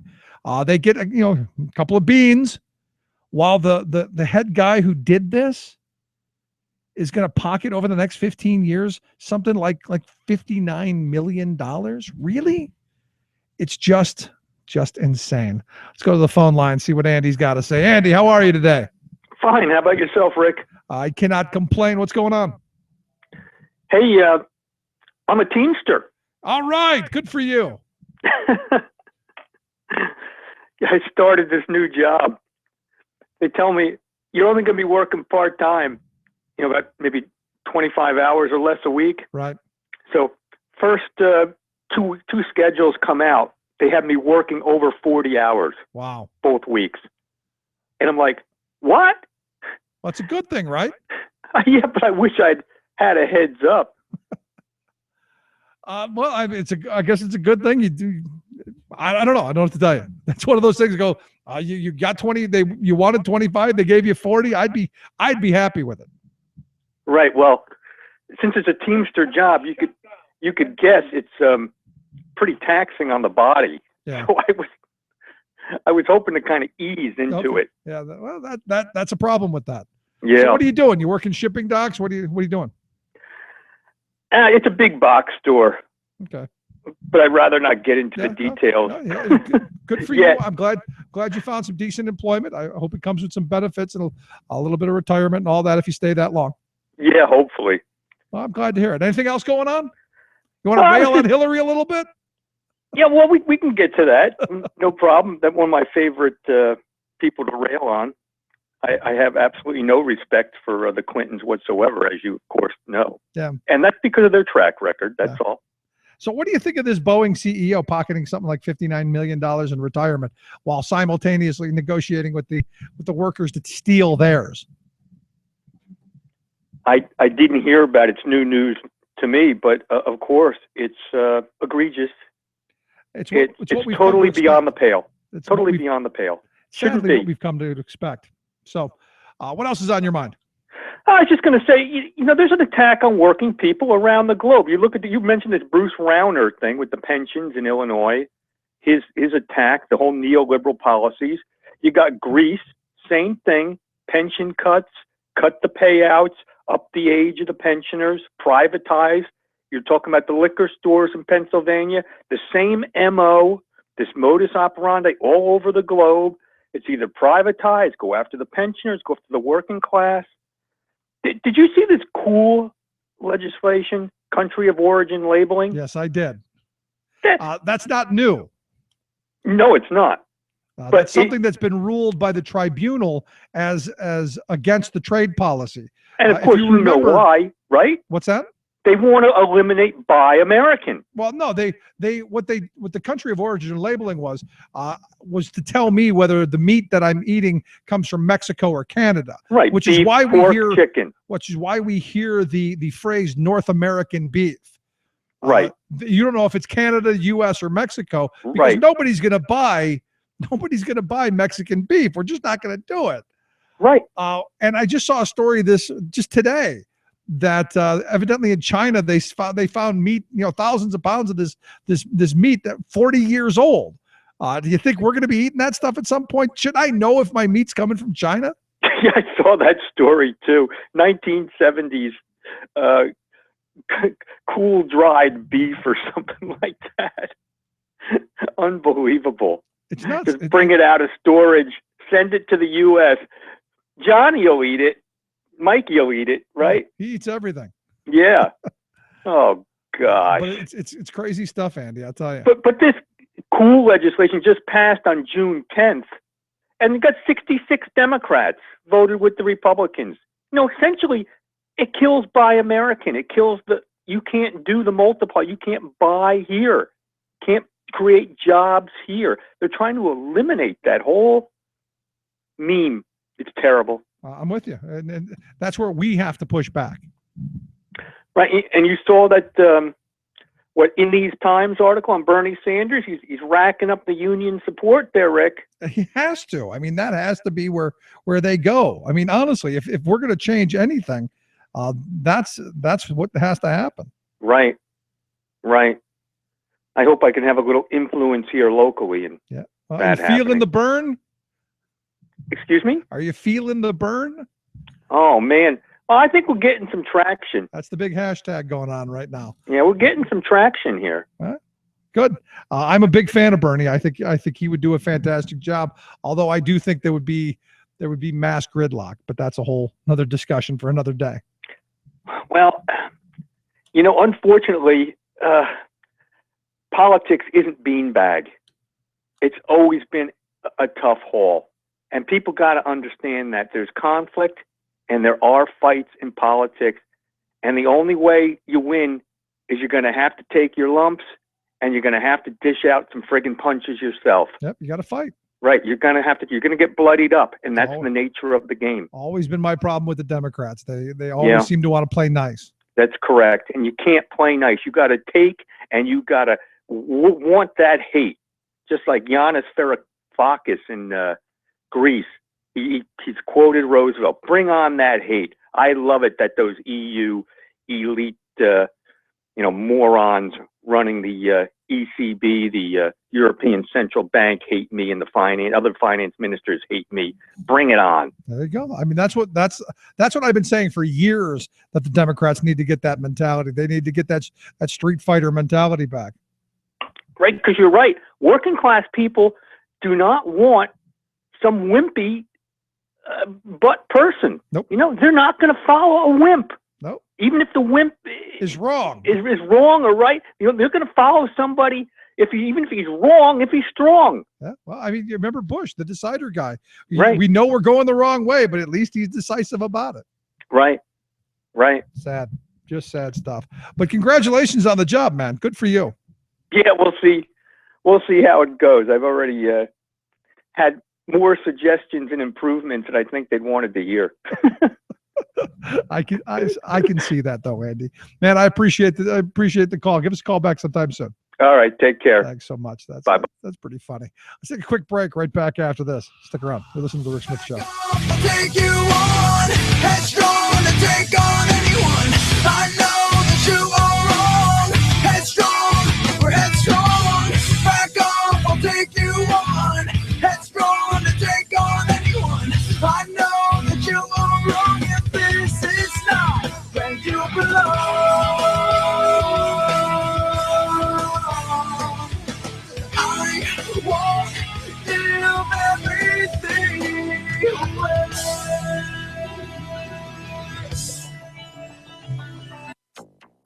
Well, this is a rule that actually regulates toxic pollution emissions from primarily coal facilities. Supreme Court strikes down first ever mercury pollution rules. Sit down and shut up. Chris Christie jumps into the 2016 race. We'll tell you his position on climate change.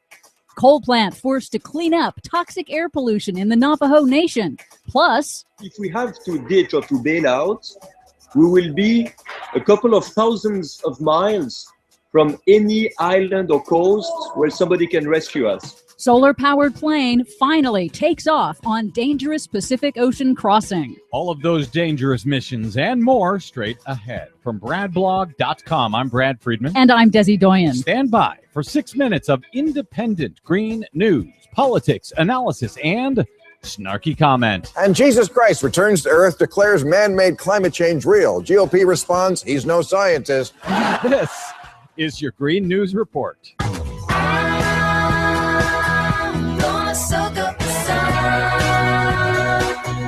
Okay, Desi Doyen, so Chris Christie's really going to do it, huh? Yeah, you bet. But we'll get to that in a moment. First, our top story, the Supreme Court has struck down the nation's first ever regulations to limit toxic mercury pollution from coal power plants on Monday. In the 5-4 decision, the conservative majority did not undermine the authority of the Environmental Protection Agency in reducing toxic mercury pollution, but said the EPA failed to consider the costs to industry at the correct stage of the rulemaking process. Never mind the costs in lives, the 11,000 premature deaths each year, the $90 billion in healthcare costs that we accrue because of the pollution from these plants. Yeah, the EPA did it out of order. They figured out the costs second instead of first. So let's get rid of the whole rule. But it's not all bad. Columbia University environmental law professor Michael Gerard told us on the broadcast that most coal plants are already complying. Most of them have already done that, or are already locked into buying the equipment that will do that. The rule remains in effect until it goes back to the D.C. Circuit, which will decide whether to put it on hold then or merely leave it in effect until the EPA goes forward with a revision. So most of these plants have either shut down or they're already meeting the requirements of this rule. I was really happy to hear that. And it's important to note that the EPA did do that cost-benefit analysis, as you said, and they found the public health benefits would outweigh the costs 9 times over. But they did it out of order, so you got to start over from the beginning. But some good news. One of the most polluting coal-fired power plants in the nation will pay $168 million to clean up its operations in a settlement with the EPA. After years of litigation, the owners of the Four Corners Power Plant in the Navajo Nation have agreed to install new pollution controls, pay fines, and fund public health and air quality improvements in the region, where tribal members suffer some of the nation's highest rates of severe asthma. Meanwhile, in politics, on Tuesday, New Jersey's Republican Governor Chris Christie became the 14th candidate to jump into the crowded race for the 2016 Republican presidential nomination. We've been tracking the climate change positions of all of the official candidates, and Governor Christie takes the more evolved approach, accepting that climate change is real, but questioning how much of it is man-made and whether countries like China will ever cut their emissions. Well, that's what he says in public, but in private, as we found out at BradBlog.com some years ago, Chris Christie has a completely different story to tell when he thinks the public isn't listening. In secret audio obtained by the Brad blog from a secret Koch brothers billionaires retreat, David Koch in 2011 revealed he privately met with Governor Christie, who shortly thereafter pulled New Jersey out of the Northeast's successful regional cap-and-trade emissions program. The audio's a little hard to understand, but I think you can get this. Here's David Koch introducing Chris Christie at this secret retreat in Colorado. Another example of Governor Christie's commitment to the free enterprise system is that only a few weeks ago, he announced that New Jersey would be withdrawing from the Greenhouse Gas Initiative, which would have raised energy costs, reduced economic growth, and led to very little, if any, benefit for the environment. That led David Koch to go on to call Chris Christie my kind of guy. You can hear the entire audio of both Koch and Christie at BradBlog.com. Finally, it's the moment of truth for the Solar Impulse 2, the 100% solar-powered plane making an historic trip around the world. The super ultralight plane took off from Japan on Monday after weeks of weather delays and has passed the point of no return on a grueling 5-day nonstop flight across the Pacific to Hawaii. The solar panels must charge the batteries enough to keep the plane aloft at night. The plane's co-owner, Bertrand Piccard, says their goal is to show a better world is possible. For much more on all of the stories we covered today and those we couldn't get to, please check out our website at greennews.bradblog.com. Don't forget, you can and should follow the Green News Report on the Twitters and the Facebooks at Green News Report. I'm Brad Friedman. And I'm Desi Doyen. And this has been your Green News Report. Come fly with me, let's fly away. If you can use some exotic booze, there's a bar in far Bombay. Come on and Where smart policy and sound investment matters. The Rick Smith Show.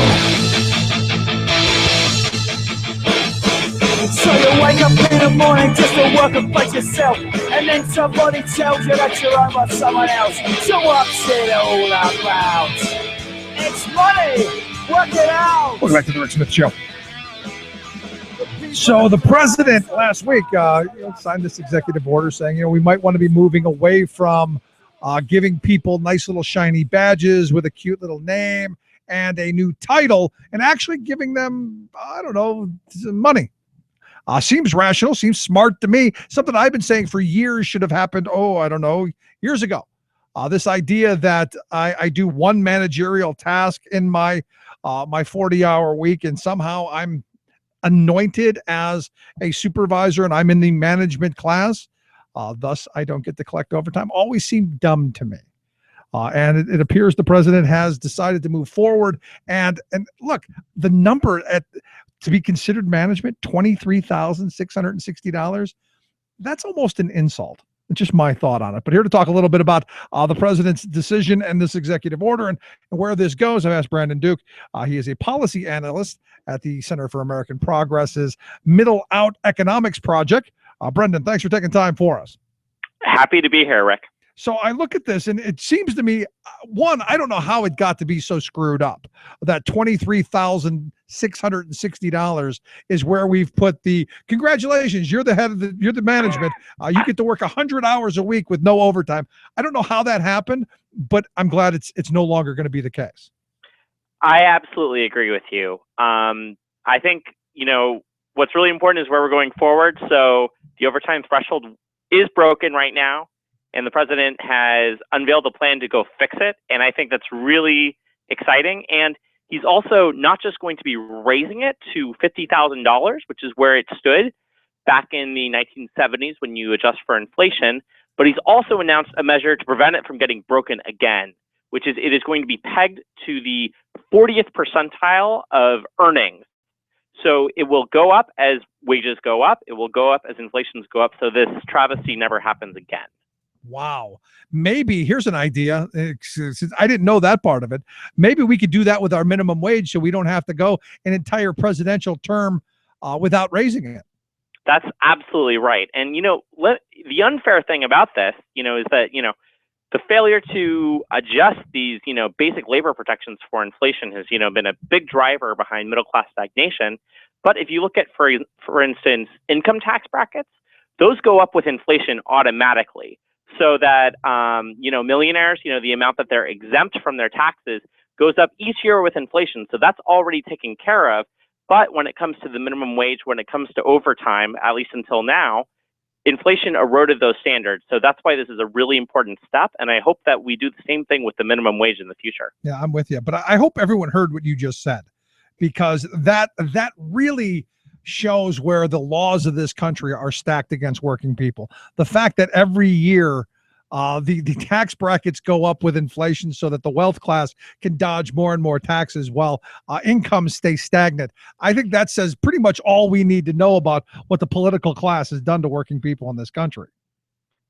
You've said it right there. I think that it's about having politicians that have the right priorities in mind, and that's about raising middle class incomes. And, this is a really strong measure that's going to do it. But, in some ways, it's one of those strange areas where it's a really strong measure. It's really important. This is going to affect millions of workers.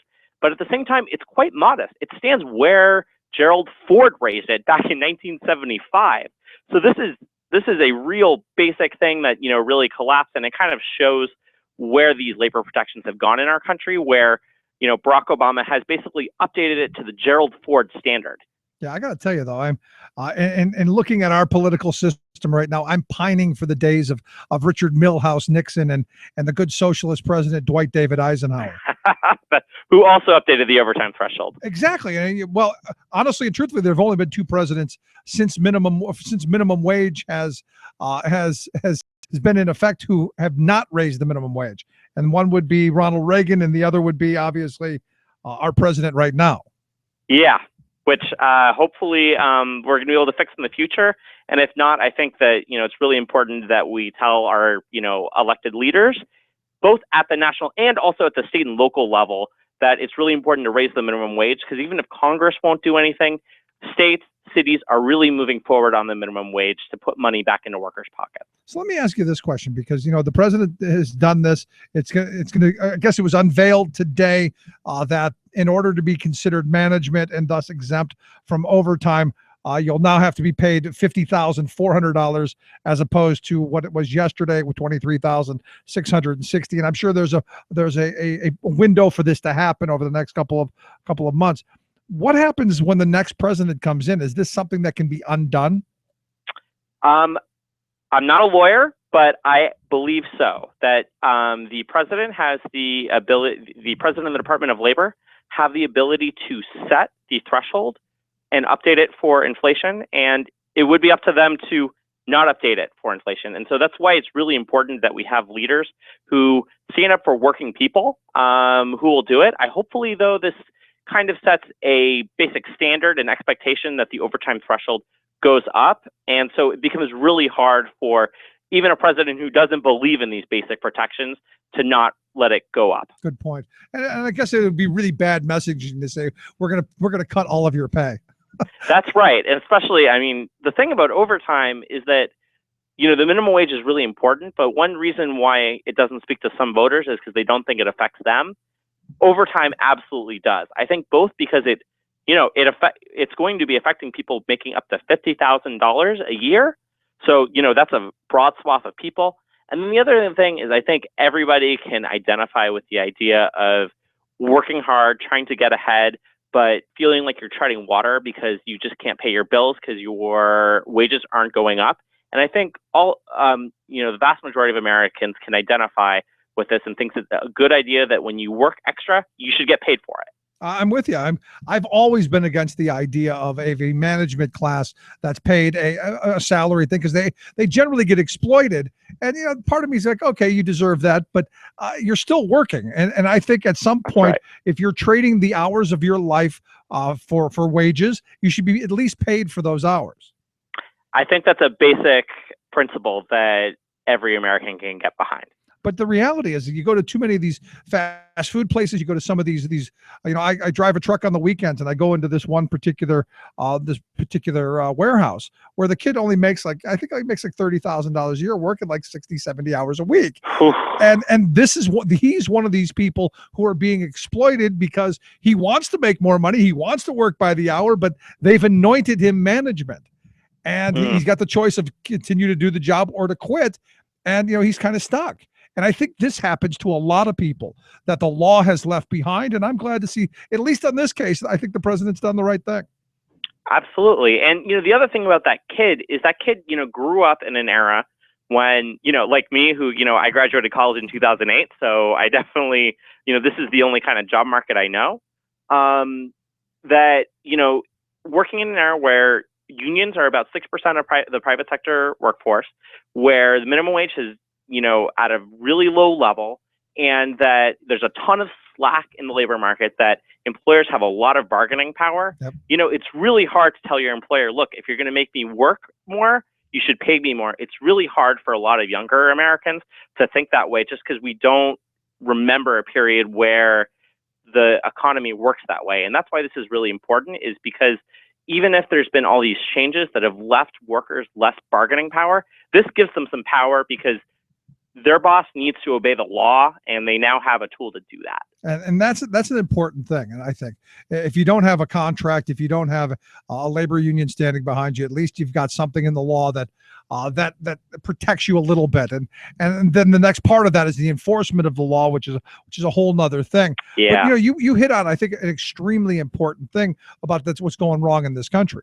I grew up at a time where I saw people joining unions and getting jobs and union plants, and their lives got infinitely better. I mean, immediately infinitely better. It meant food at the end of the month. It meant moving into better conditions and all of that.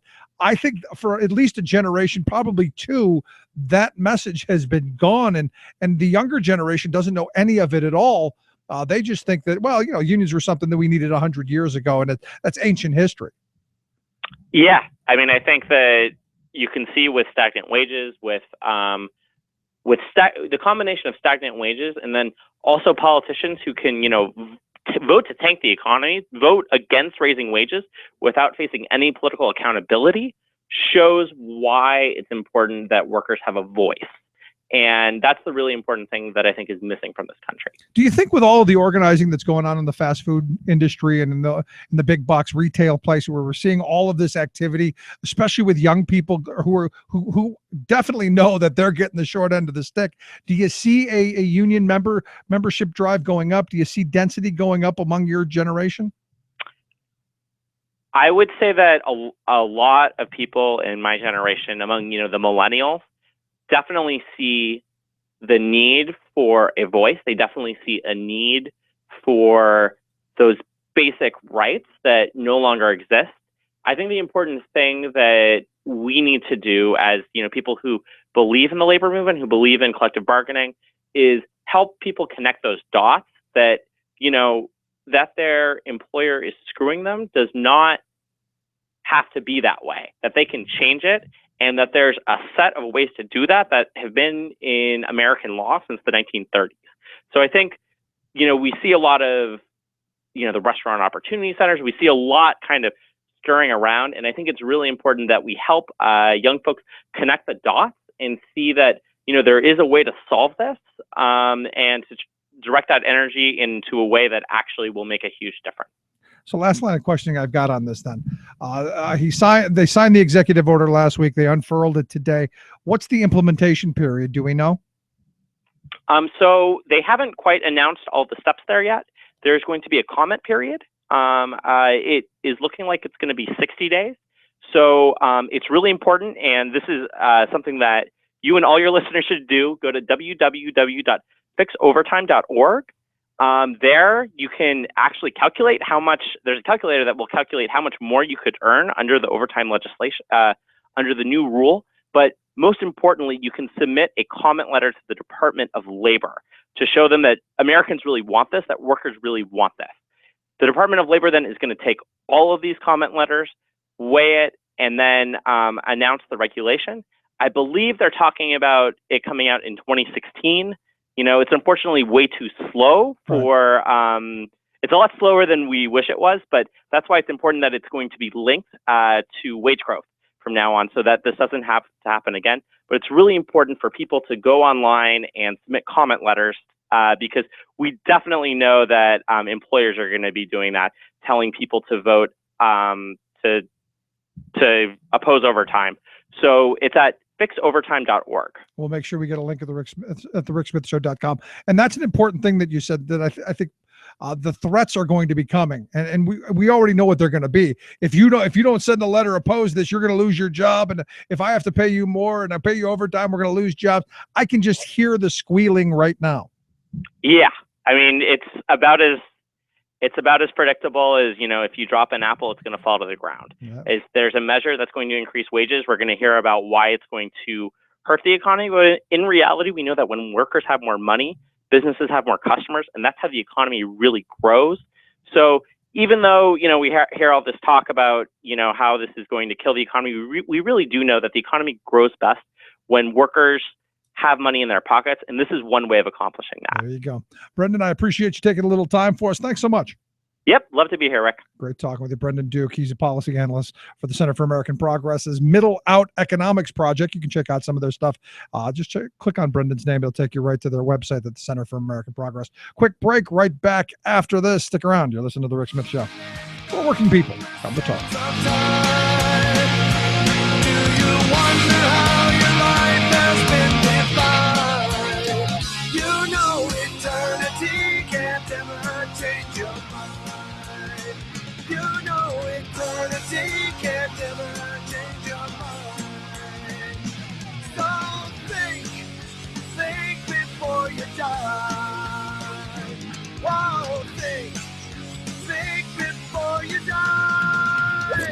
Not right wing, just right. The Rick Smith Show. If you think the Koch club of plutocratic billionaires couldn't get any more self-centered and whiny, meet Doug and Holly Deason of Dallas. The Deasons, along with 10 other Dallas members of KKPB, recently co-signed an op-ed in that city's morning news. The privileged coterie expressed dismay at the widespread criticism of the Koch brothers' January conclave of uber-rich right-wingers who pledged about $1 billion to try buying the 2016 elections.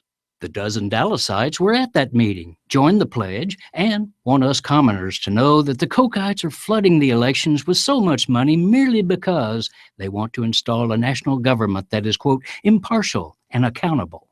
Really? No. A truly impartial government would place toxic waste pipelines, factories, and fracking wells in everyone's zip codes, including theirs. They don't want that.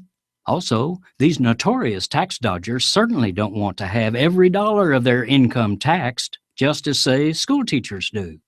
And doesn't impartial mean that their children would have to go fight in America's endless wars too, rather than leaving that unpleasant task to the non-privileged? They really want to install an impartial government that's partial to them, letting them run roughshod over the rest of us and their avaricious accumulation of greater wealth, power, and privilege. And what a hoot for the 1% of the 1% to demand that government be accountable when they're running dark money political campaigns that hide their identities and use front groups to keep voters from knowing that the KKPB is out to buy America's democratic process. This is Jim Hightower saying, any government that would be installed by the money and deceit of such self-righteous, narcissistic cowards would not be worthy of America's name, its democratic ideals, or its people. What do the corporate powers from Wall Street to Walmart have in common? They hate the Hightower Lowdown. You can see why at www.hightowerlowdown.org. From UN headquarters in New York, this is Your World in Two. I'm your host, Luke Vargas, with the Talk Radio News Service. If you're headed to Greece in the coming week, you'd better stock up on euros before you arrive. Prime Minister Alexis Tsipras announced Friday that a final decision on whether to settle up with the country's creditors and implement serious domestic economic reforms would be put to a nationwide vote. Tsipras's government had previously rejected those reforms, which consisted mostly of tax increases. After a rush on banks over the weekend, the Greek government ordered the closure of the country's stock market for the next week and placed a €60 daily limit on ATM withdrawals. We're a day out from Tuesday's deadline for an Iranian nuclear deal, and only one thing seems clear. American negotiators called the front desk and asked to extend their stay. U.S. diplomats in Vienna will reportedly remain in the city past the deadline, a sign that while impasse on certain elements of the deal remain, there's confidence that a deal can be reached. Iranian Foreign Minister Javad Zarif will reportedly fly back to Tehran, but when everything's got to be cleared by the supreme leader, sometimes you've got to physically hear him out. And airstrikes by the Saudi-led coalition attacking rebels in Yemen have hit a UN facility in the coastal city of Aden.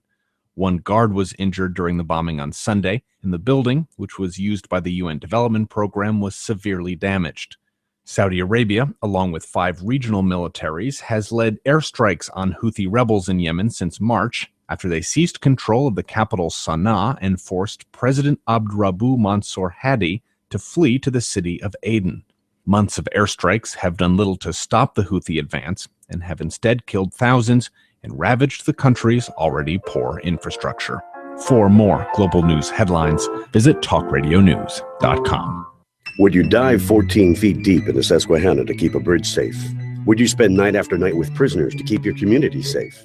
Would you spend Christmas Eve plowing snow to keep roads safe? AFSCME members do. Men and women who choose to serve in public service. Mine inspectors, 911 dispatchers, healthcare workers, parole agents. You may not think about them, but no, they're all thinking about you. This message brought to you by AFSCME Council 13.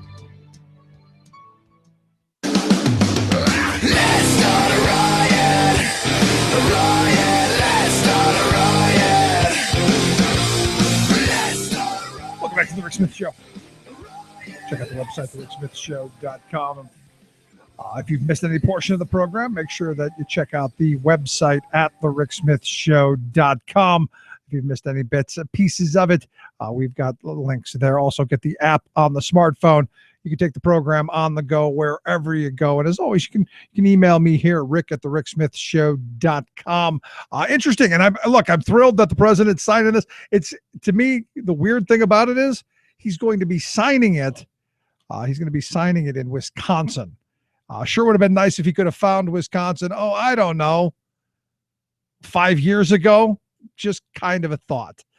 Anyway, got to take a quick break. Right back after this. Stick around. You're listening to The Rick Smith Show. We're working people. Come to talk.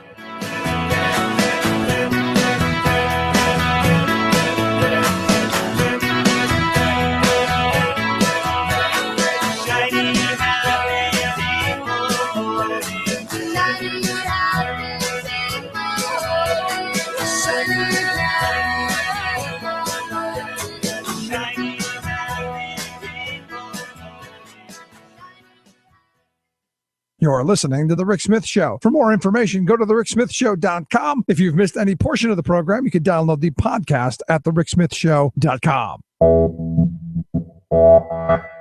You're listening to WIN, Workers Independent News, a production of Diversified Media Enterprises. I'm Doug Cunningham. By order of Governor Andrew Cuomo, a New York Wage Board is taking testimony from fast food workers as part of its mission to make recommendations on raising the minimum wage for about 180,000 New York fast food workers. Amanda Monroe is a McDonald's worker who brought her toddler son Ocean to the hearing as she shared her story with the Wage Board. She explained why she supports the fight for 15 to win a higher minimum wage and a union at fast food restaurants. I am not expecting to get rich off $15 an hour. I am not looking for extras, just the ability to survive and take care of my family with a little more for him than the necessities. Monroe says it costs about $1,175 a month for basic necessities for herself and for Ocean, $400 less than she brings home from McDonald's each month. That is why I've joined the fight for 15. I believe that every person that is willing to work and work hard deserves dignity and respect and the ability to support their own families. Amanda Monroe asked the New York Wage Board to listen to the hearts of low-wage workers, not just to their stories. Chicago Teachers Union Vice President Jesse Sharkey says a statement from Mayor Rahm Emanuel on the stalled teacher labor talks was outrageous and misinformed. Sharkey says teachers and other school employees have never asked for less accountability or for the elimination of evaluation. Sharkey says the mayor and his hand-picked school board are to blame for poor fiscal decisions that have led to lowered bond ratings and billion-dollar deficits in Chicago. The union says it asked for an inconsistency in the teacher evaluation system to be addressed and never proposed eliminating evaluations for tens of thousands of employees. In New York City, car washeros are celebrating the signing into law of historic legislation to regulate car washes and help protect workers. Dozens of car wash workers cheered as elected officials and RWDSU union leader Stuart Applebaum gathered for Mayor Bill de Blasio's signing of the law. The Car Wash Accountability Act requires all of New York City's roughly 200 car washes to be licensed and regulated. It's designed to prevent wage theft and other labor violations against the mostly immigrant car wash workers. Workers Independent News is brought to you by the American Federation of Teachers and its 1.6 million members working to reclaim the promise of public education, health care, and public services for our students, their families, and our communities. More information online at aft.org. You've been listening to WIN, Workers Independent News. For more information, visit laborradio.org. Standing up to conservatives and corporatists every weeknight. The Rick Smith Show. So now you see the light. Hey. stand up for your right. Come on, get up, stand up. Stand up for your right. Get up, stand up. Don't give up the fight. Welcome back to the Rick Smith Show. Check out the website, thericksmithshow.com. Questions, comments, something on your mind, you can email me, Rick at thericksmithshow.com. One of my favorite Twitter accounts, Wagner's Chopper, as as the chopper goes flying over areas, saying how wonderful things are down there, with you commoners.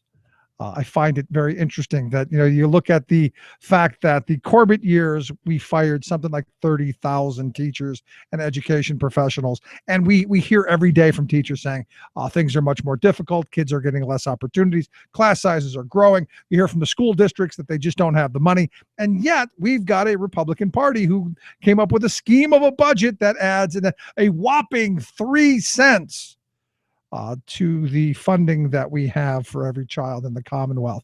And they think that's sufficient. In fact, as I tweeted out earlier, Stephen Bloom thinks that's great. And Scott Wagner, Mr. Chopper himself, thinks that's too much. Thinks from his chopper, everything's just peachy keen. Well, here to talk a little bit about this and the budget, a couple other things. I've asked Steven Singer. He is a educator and a fantastic blogger. You got to check out his site. I'll just go to thericksmithshow.com and click on Steven's name. It'll take you right there to the Gadfly on the Wall blog. Steven, thanks for taking time for us. Thank you so much for having me, Rick. So, I look at this scheme of a budget that they're throwing out, a whopping 3 cents per kid. So you got 50 kids in your classroom, 3 cents. You could maybe buy a carton of milk. Maybe.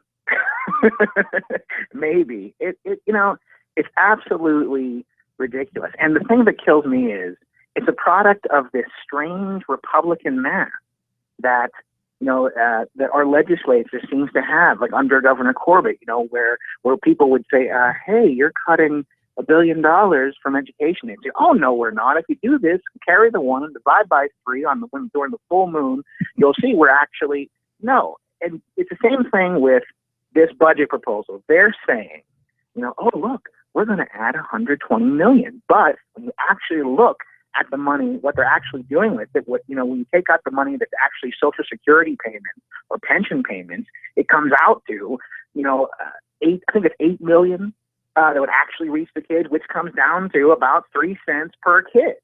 Thanks so much. That's, and there are people out there who are going to say, oh, this is nonsense. It isn't true. They're actually doing this. No.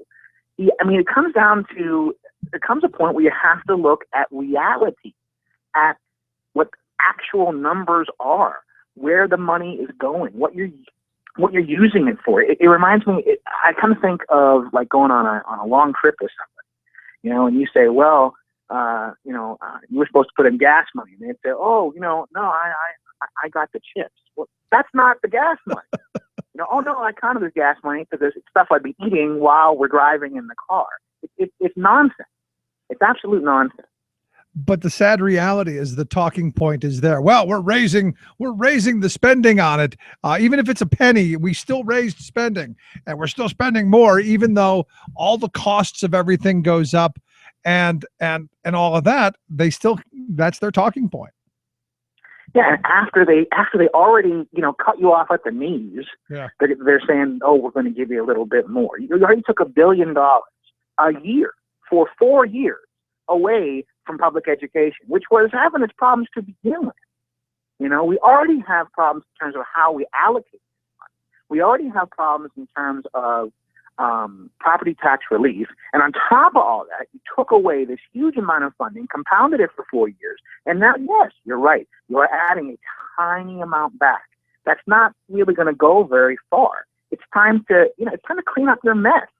Really, so much of what's going on this budget season when it comes to pensions as well, it's just a matter of it's time to clean up your mess.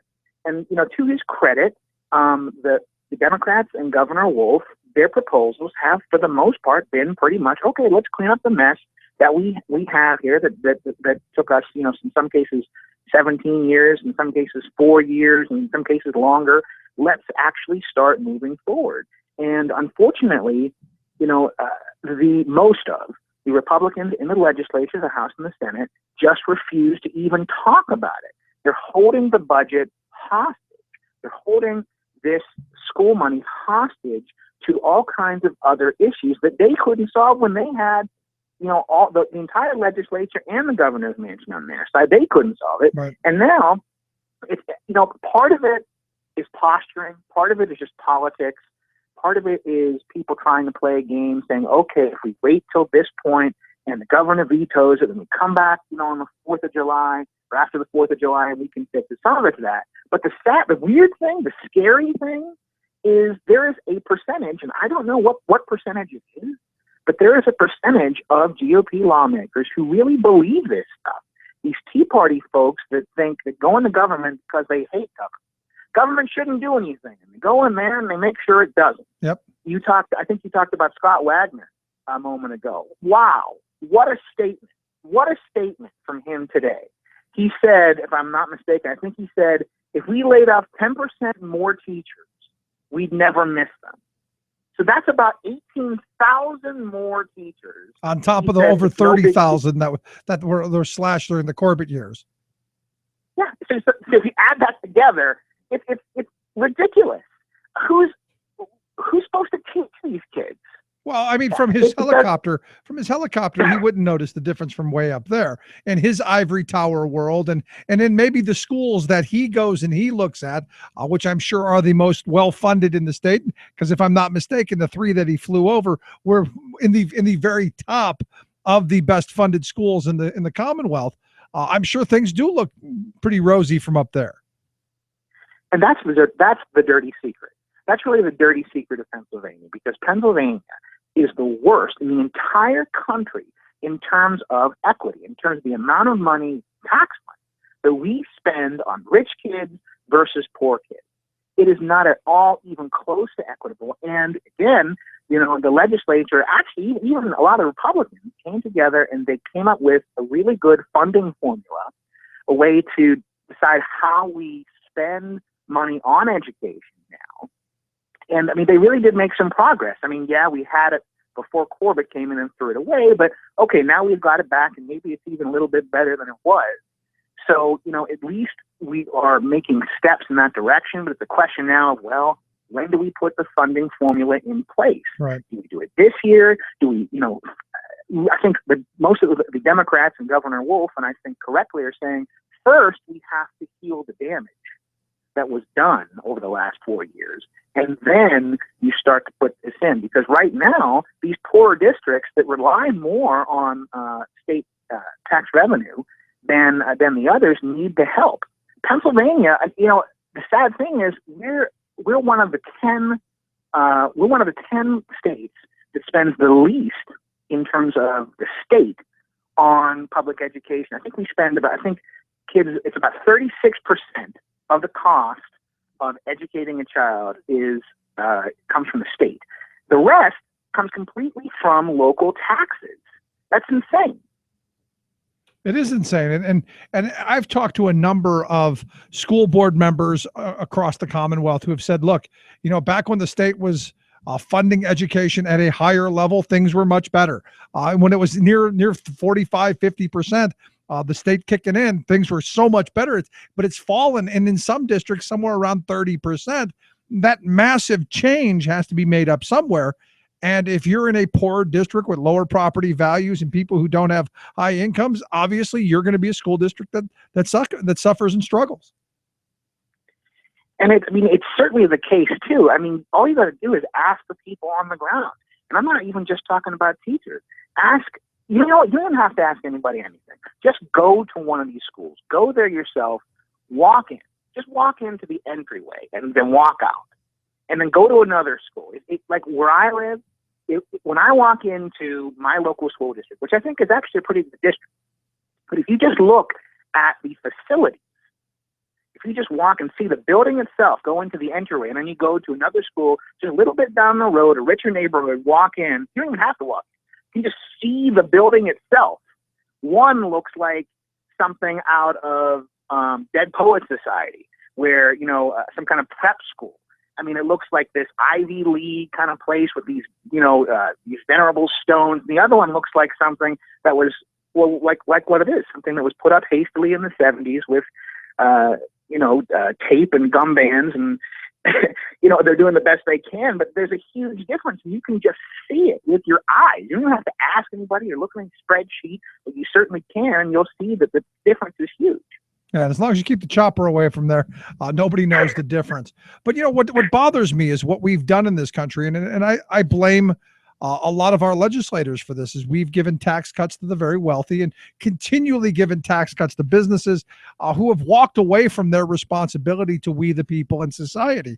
So instead of where my grandparents' generation were saying, pay your taxes, we're going to take that tax money, invest it in schools and roads and all of that stuff, we're now begging for stuff. And you as a teacher, I mean, I talked about this yesterday, where my kids are being inundated with advertisements so that we can get books. And, if it's not the Campbell soup labels, it's those points on the side of whatever bag that is, points for education. I don't even know who's doing it, but it's always something. Some corporate sponsor will give us a few shekels or pennies if we buy their products. And to me, that's no way to run an education system. No, not at all. I mean, you're right. It is a change in mindset. Back in my grandparents' day, both of my grandfathers, they fought in World War II. And the idea was, we're all in this together. We sink or swim together. We got to hold together and do the best we can as a nation for everyone here. And now it's more of, I got mine, Jack. I mean, we're going to compete against each other, and whoever wins gets it all. And everyone else can just go, deal with whatever, whatever's on the floor.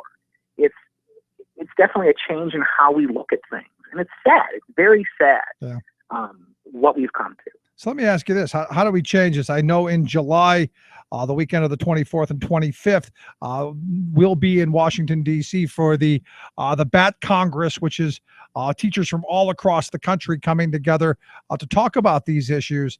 To me, that's kind of a start of it. We need to be doing this organizing in every community, making our neighbors and our friends and our family aware of not just, what we're hearing in the news, but what's actually going on in the classroom.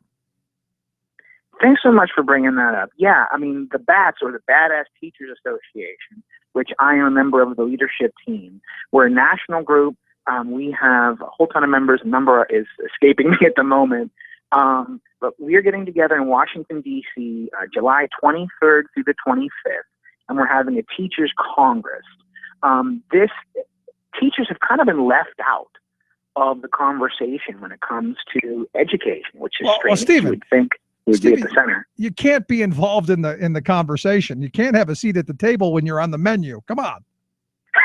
I like that. You're right. We are on the menu. Because every time we see something, it's the teachers, it's those pensions, it's those bad teachers, it's those greedy teachers, it's them. And it's insane to me. So this is why I think, and our program is so intent on bringing people what's going to happen at this Congress, because I think we need to hear from teachers what's really going on instead of hearing about teachers from politicians. And that is the point. Giving teachers a voice, having teachers, not even just teachers. I mean, we are called the Badass Teachers. We have parents, we have students, we have just people who are really interested in making a better society. And it's giving us a voice, coming together on the 23rd and the 24th. We're going to be lobbying our legislators. I'm going to be meeting with Senator Toomey's people and my Representative Doyle. And I believe I'm also meeting with Senator Casey's people. All of us from every state are going to be meeting with, whatever legislators we can, just to let them know, hey, we're here, we're teachers, and this is really what you should be doing, what we need you to do. We're also going to have a mock trial on the 24th, the People versus Corporate Education Reform. We're going to lay out the issues. Jesse Turner is going to be, he's actually right now, he is engaged in a 400-mile walk from, I think it's Connecticut, down to D.C. And the 24th is when he's supposed to make it into D.C. and we'll have a big celebration for him coming in. And he'll be giving a talk about education equity. And we're having a protest march. And then on the 25th is the actual Teachers Congress, where we're going to get together delegates from all the different states. We're going to talk about our experiences lobbying. We're going to talk about where we think education needs to go. There's going to be all kinds of workshops, keynote speakers. Dr. Denisha Jones, who was fantastic out there in D.C., Dr. Gahula Williams, Jesse Turner as well, Morna McDermott, the Youth Dreamers. It's going to be something. It's going to really be something. Yeah, we're looking forward to it because I think it's important that we highlight these issues. And to me, I think education is the hill the middle class has to die on. The working class of this country, this is the battle. Because if you don't have the ability to critically think, to solve problems, and really to know what information is being shoveled at you, whether it's BS or not, I think in this day and age, that's the most critical thing. I mean, we live in an era, Stephen, and I'm sure you know this, where information is cheap. Everyone's got a cell phone in their pocket with internet access. You can get any information you want, but you have to have the critical thinking skills to go, oh, that's BS. Or that, oh, this is a good source. I think that's the future of this as well. I think you're exactly right. I think a lot of people have a misconception about education, that education is the giving of facts. And as you pointed out, facts are cheap. I mean, you can find fact anywhere, or at least something that calls itself a fact. It's a matter of how can you tell what a fact actually is? How can you put them together to make an argument, to have a rational thought? That's the important thing. And I think there's been a lot of effort where people say, oh, we have to help you with critical thinking, and instead they actually do things to make it harder to do that. Yeah, fill in that bubble. Standardized tests. Yeah, exactly. Yeah. Let's just show me how you can critical think by giving an A, B, C, D answer. It's insane. It's crazy stuff. But I look forward to the Badass Teacher Conference in D.C. In July, the 23rd through the 25th. We here at the program going to be I guess we're the radio program going to come out and do this. We're going to do a bunch of stuff on our app. So, over the weekend days, we're going to be broadcasting everything through our app and with our good friends over at The Horn. So even when we're not on terrestrial during our daytime hours, we're going to be broadcasting as much of it as we can. So no matter where anyone is in the country, they can check out the app and they can follow along. They can check out The Horn, follow it along as well, because we're going to bring all that to folks. And I'm looking forward to it. Me too. I'm so glad that you'll be there and you'll be able to let everyone know what's going on, because it should be an exciting time. Looking forward to it. Stephen, I can't wait to see you. Thanks for taking a little bit of time for us. Fill us in some of the nonsense going on. Great talking with you. Thanks so much. All right, Stephen Singer, Gadfly on the Wall blog. Just check it out at thericksmithshow.com. Click on Stephen Singer's name. Some great writings over there, and you're going to want to read the one about the cookie. I'm just telling you. You're going to want to read about the cookie. Let's take a quick break. Right back after this. Stick around. You're listening to The Rick Smith Show. It's kinda hard when everyone looks up to you. Try to make it look easy, gonna make it look good, like anybody would. I'm just your average, ordinary, everyday superhero, trying to save the world, but never really sure. I'm Rick Smith, and this is Labor History in 2. On this day in labor history, the year was 1998. If you were trying to drive to work on that Tuesday morning in Midtown Manhattan, you were probably late. 40,000 construction workers took to the streets in a massive protest. They shut down more than 200 building projects. They were rallying against the use of non-union labor. The New York Daily News declared Midtown shut down and pending projects hammered by protests. The New York Post's front page headline was Midtown Mayhem. The protest snarled traffic outside of the Metropolitan Transportation Authority on Madison Avenue. The MTA had awarded a $33 million contract to build a subway command center to a non-union employer, Roy K. Incorporated. The construction workers chose to hold their demonstration during rush hour to make the most impact. One organizer explained, "We wanted to make the biggest statement possible." The workers chanted, "What do we want? Union! When do we want it? Now!" Some of the protesters decided to march to the job site. At 10th Avenue, they were met by police in riot gear and police on horseback. One protester estimated that there were 2,000 police officers, including snipers on rooftops. Up to that point, the protest had been relatively peaceful. But then the police demanded the protesters disperse and began to spray mace into the crowd of construction workers and supporters. One protester was kicked in the head by a horse. Numerous police and protesters went to the hospital for injuries and exposure to the police mace. 38 people were rounded up and arrested. After the protest, small pickets against the MTA project continued. But the non-union contractor, who had the power of New York City Mayor Rudolph Giuliani's police force to back them up, would not be moved. Labor History in 2 brought to you by the Illinois Labor History Society and The Rick Smith Show. Tales of American Political History with Clinton Porter Hackney. We've been discussing the history of socialized medicine and the long national debate over health care plans. The first system of national medical care covered by the United States government was known as the Freedmen's Bureau and was established in 1865. It lasted only 5 years, but it ended not so much because it didn't work, but because its purpose was served. The effort was to treat more than 1 million sick and dying former slaves in the South. The government built 40 hospitals and employed over 120 doctors. The program was phased out in 1870, and it was just shy of 100 years before another federal health plan would be implemented. Yet there were many efforts made in that 100-year gap. In the wake of Great Britain's National Insurance Act of 1911, Teddy Roosevelt made his own push. Join us again for Roosevelt's plan. This is Clinton Porter Hackney at cphackney.com. Chances are, when you took a shower this morning, an AFSCME member made sure that water was clean. When you drove to work, an AFSCME member maintained the road. When you rode an elevator, an AFSCME member inspected it. I'm David Philman, Executive Director of AFSCME Council 13, the American Federation of State, County, and Municipal Employees. AFSCME members enforce regulations, keep prisoners behind bars, take care of patients, protect the environment, and more. The work isn't glamorous, the salaries aren't high, but AFSCME members serve the public in every aspect of our daily lives. Chances are, you'll never see that AFSCME member working in a sewage plant, diving underwater to repair a bridge, or answering a 911 call. But aren't you glad they do? For more information, visit AFSCME13.org. We are AFSCME. We make Pennsylvania happen!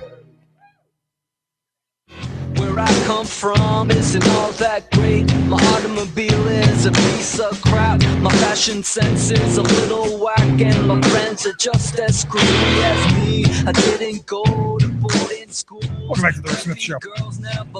So the St. Louis Dispatch, St. Louis Post-Dispatch, they had a report today that said the Justice Department released a document pointing out that what happened in Ferguson, well, not a good report on Ferguson. Not a very good thing. They said that vague and arbitrary orders to keep protesters moving violated citizens' rights to assemble and free speech.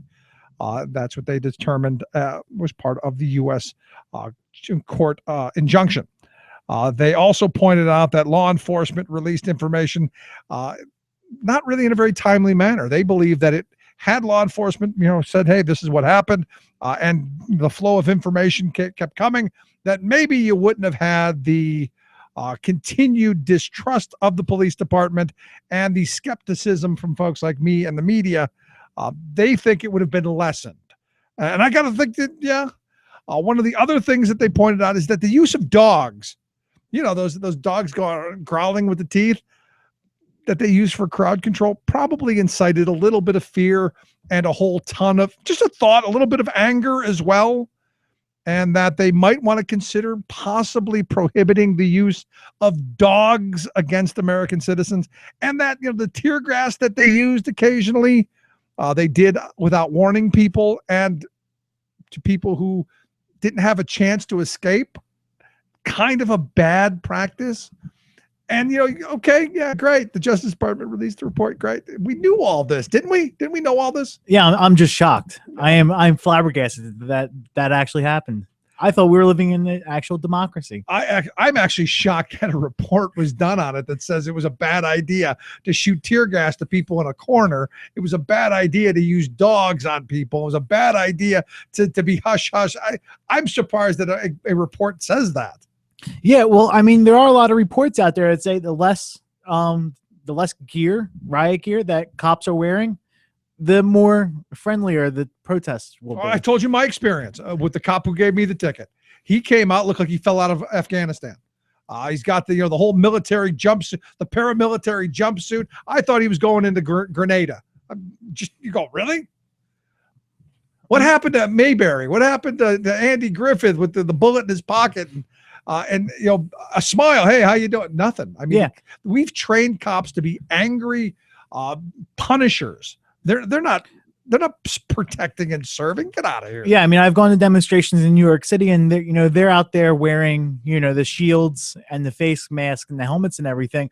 When I was and then you go to a protest in Philly, you have cops wearing shorts, a polo shirt, and they're on their bikes. So it's not like they're using their bikes obviously as barricades. Sure, but they're not there in a physically harmful way. Let me ask you this then, because the obvious response to what you just said is you've got the police in New York who have the shields and all the the face guards and the helmets and the batons and all this stuff, the riot gear.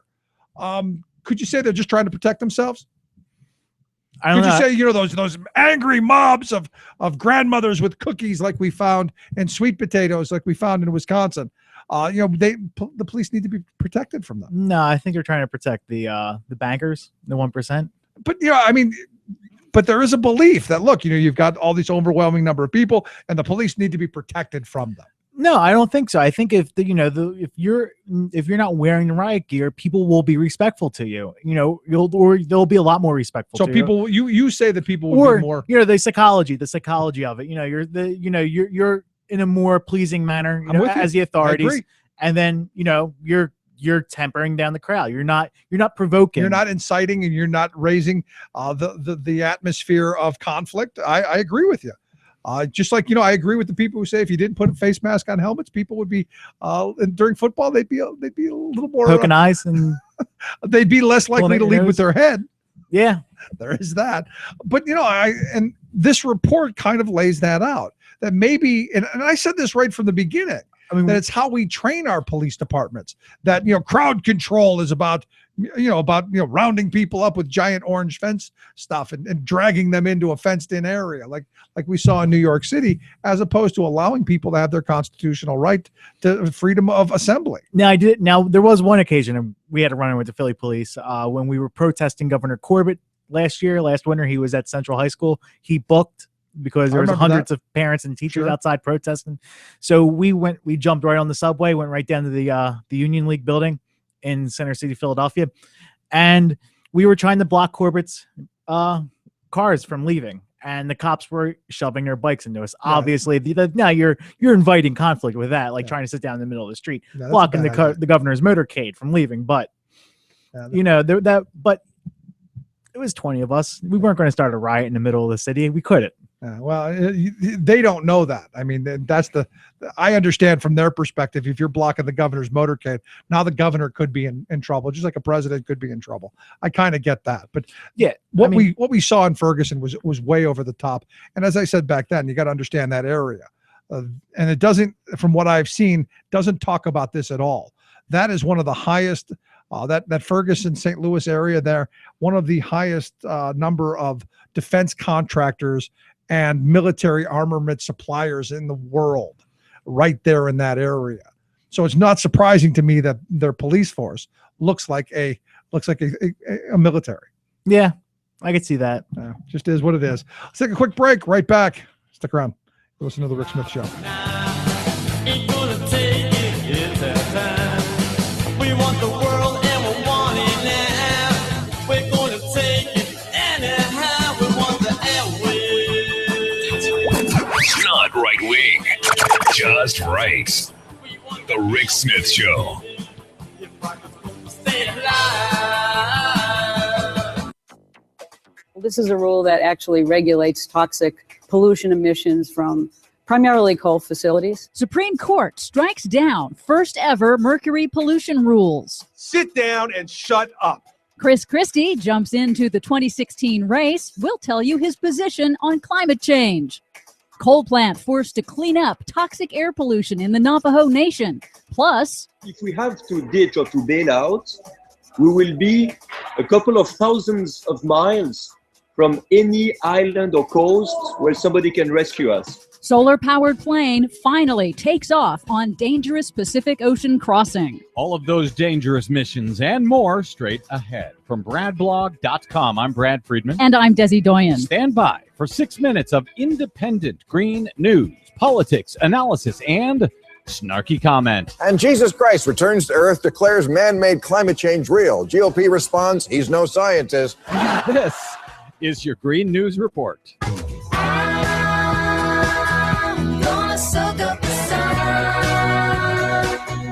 Okay, Desi Doyen, so Chris Christie's really going to do it, huh? Yeah, you bet. But we'll get to that in a moment. First, our top story, the Supreme Court has struck down the nation's first ever regulations to limit toxic mercury pollution from coal power plants on Monday. In the 5-4 decision, the conservative majority did not undermine the authority of the Environmental Protection Agency in reducing toxic mercury pollution, but said the EPA failed to consider the costs to industry at the correct stage of the rulemaking process. Never mind the costs in lives, the 11,000 premature deaths each year, the $90 billion in healthcare costs that we accrue because of the pollution from these plants. The EPA did it out of order. They figured out the costs second instead of first. So let's get rid of the whole rule. But it's not all bad. Columbia University environmental law professor Michael Gerard told us on the broadcast that most coal plants are already complying. Most of them have already done that, or are already locked into buying the equipment that will do that. Mm-hmm. The rule remains in effect until it goes back to the D.C. Circuit, which will decide whether to put it on hold then or merely leave it in effect until the EPA goes forward with a revision. So most of these plants have either shut down or they're already meeting the requirements of this rule. I was really happy to hear that. And it's important to note that the EPA did do that cost-benefit analysis, as you said, and they found the public health benefits would outweigh the costs 9 times over. But they did it out of order, so you got to start over from the beginning. But some good news. One of the most polluting coal-fired power plants in the nation will pay $168 million to clean up its operations in a settlement with the EPA. After years of litigation, the owners of the Four Corners Power Plant in the Navajo Nation have agreed to install new pollution controls, pay fines, and fund public health and air quality improvements in the region, where tribal members suffer some of the nation's highest rates of severe asthma. Meanwhile, in politics, on Tuesday, New Jersey's Republican Governor Chris Christie became the 14th candidate to jump into the crowded race for the 2016 Republican presidential nomination.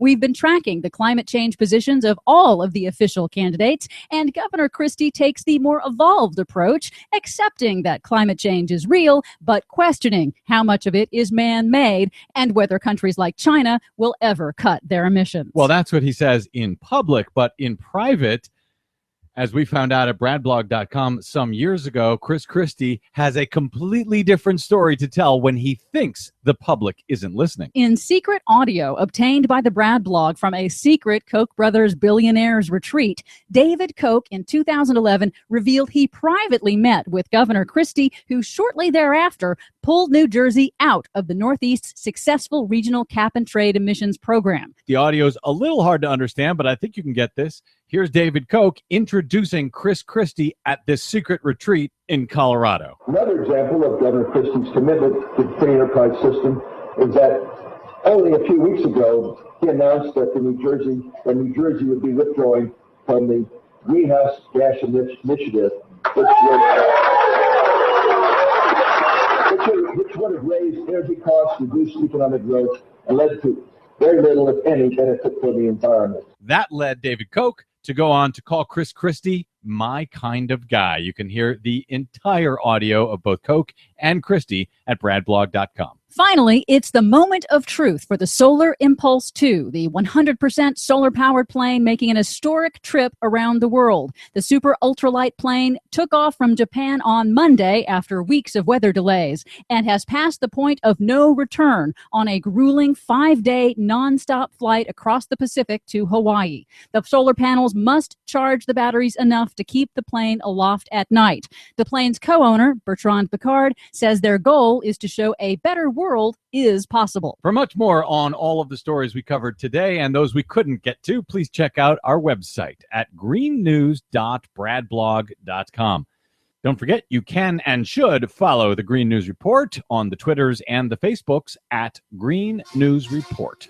I'm Brad Friedman. And I'm Desi Doyen. And this has been your Green News Report. Come fly with me, let's fly away. If you can use some exotic booze, there's a bar in far Bombay. Come on and The most important issues of the day. This is the Rick Smith Show.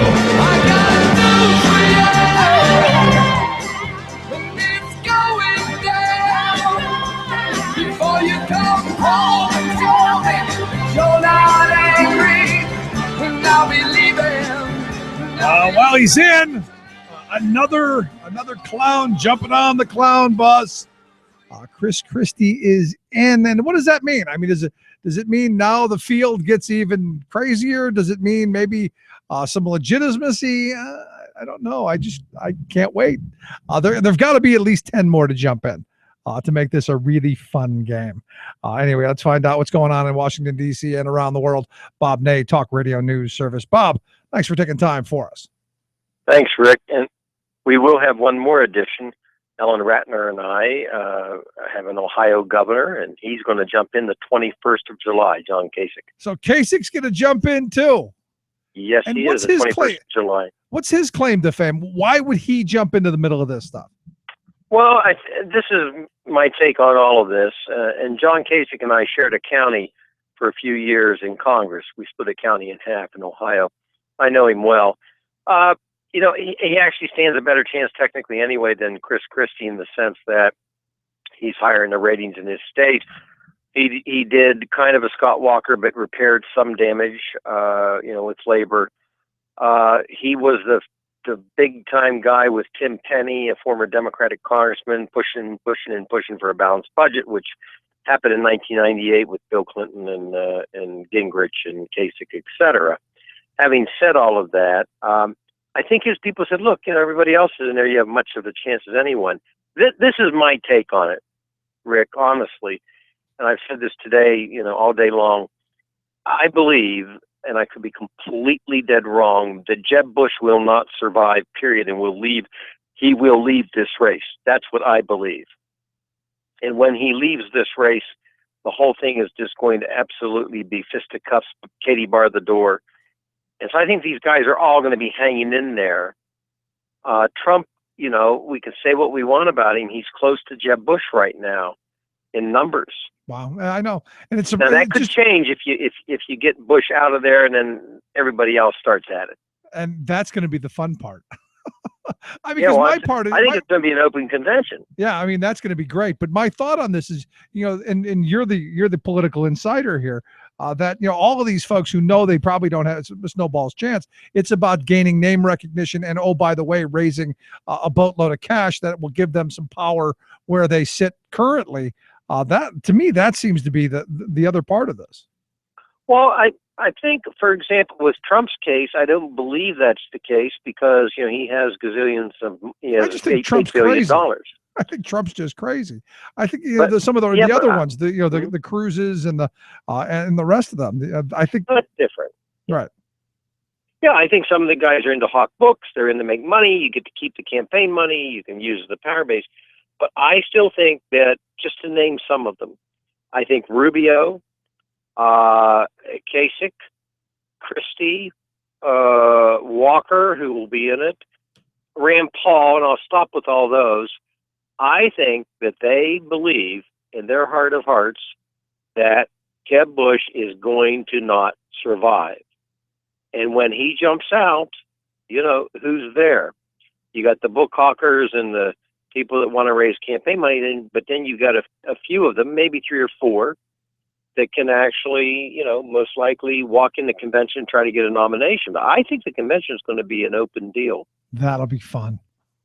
Yeah. I'm planning on going, and I'm thinking that's going to be fun because, as I've been saying, to a number of my friends, I think the scary character in all of this hasn't even announced yet, and I think it's Scott Walker, simply because he's going to have basically unlimited amount of funds to run this from the Koch brothers, and it's like my first run for Congress, I had this primary of 6 people, and we were worried about the divisiveness afterwards, and it ended, and then we had a focus on me versus one candidate.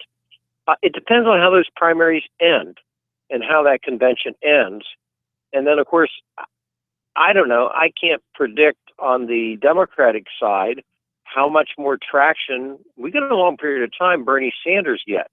Right. Well, as I've been saying, I think you'll see when Hillary gets concerned, when the attacks start coming out, when the red baiting starts coming out in the media, and you start seeing some of the Democratic flacks coming out and pointing their guns at him. Because I don't think they're worried about him just yet.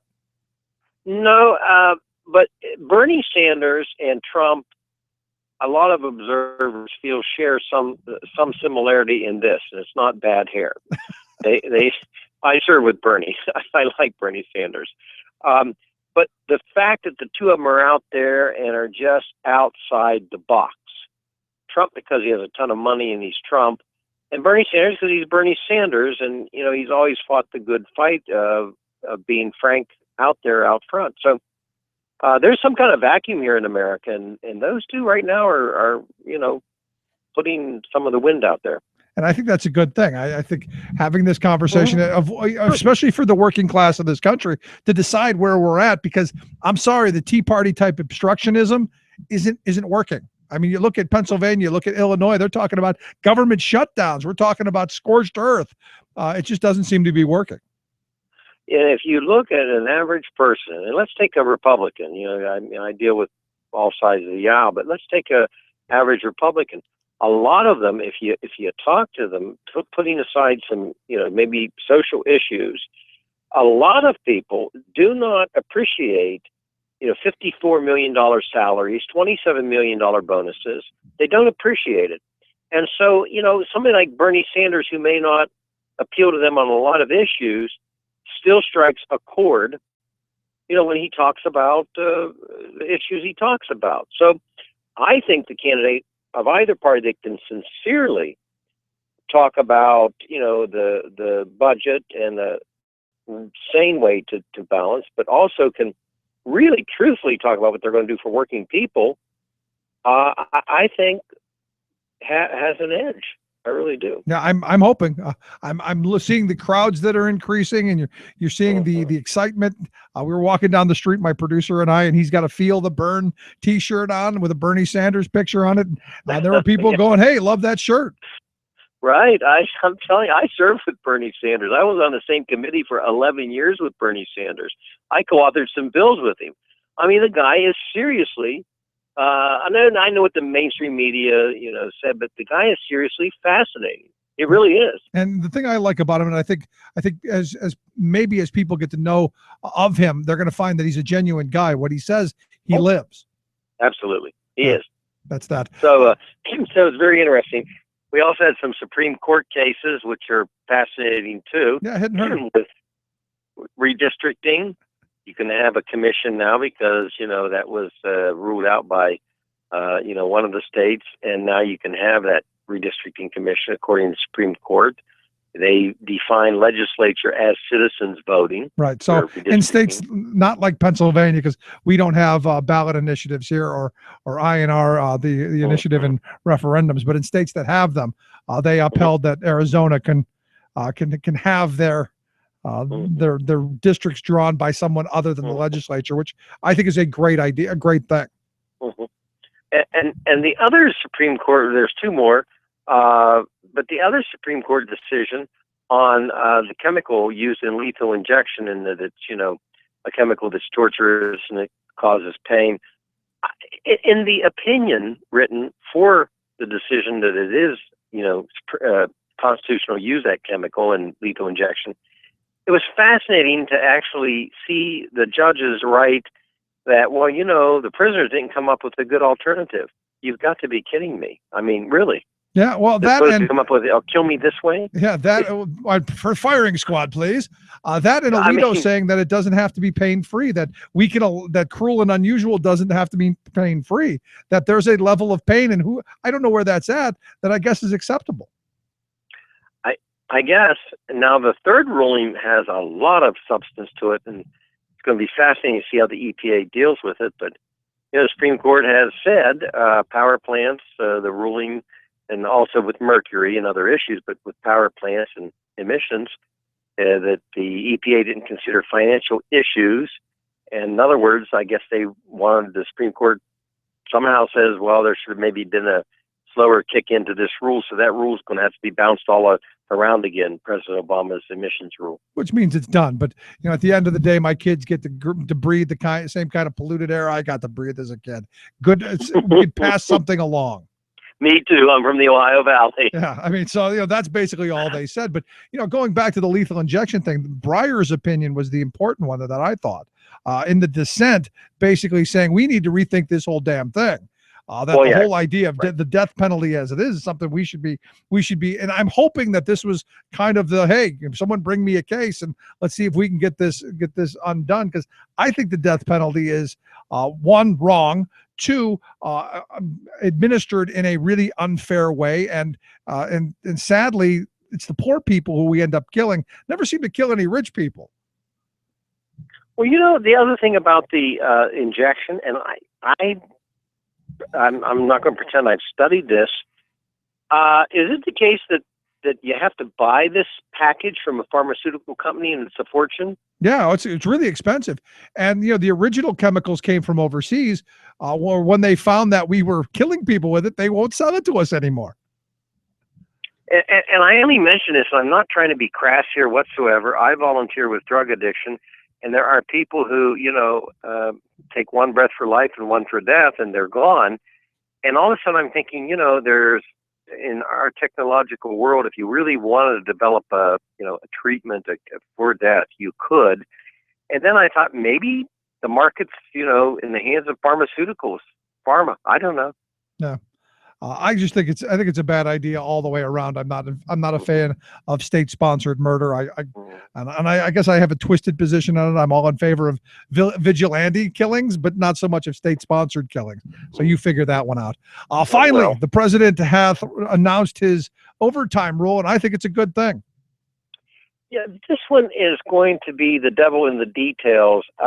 Basically, of course, right now, if you make $23,000 and you're, quote, salaried, then, in fact, when you start to exceed that, you get some overtime, time and a half. Now it'll be taken to $54,000, and you're getting overtime up to that cap. But I don't know. I'm just wondering how it's enforceable and how you monitor the time. It's going to be kind of interesting to see how that goes.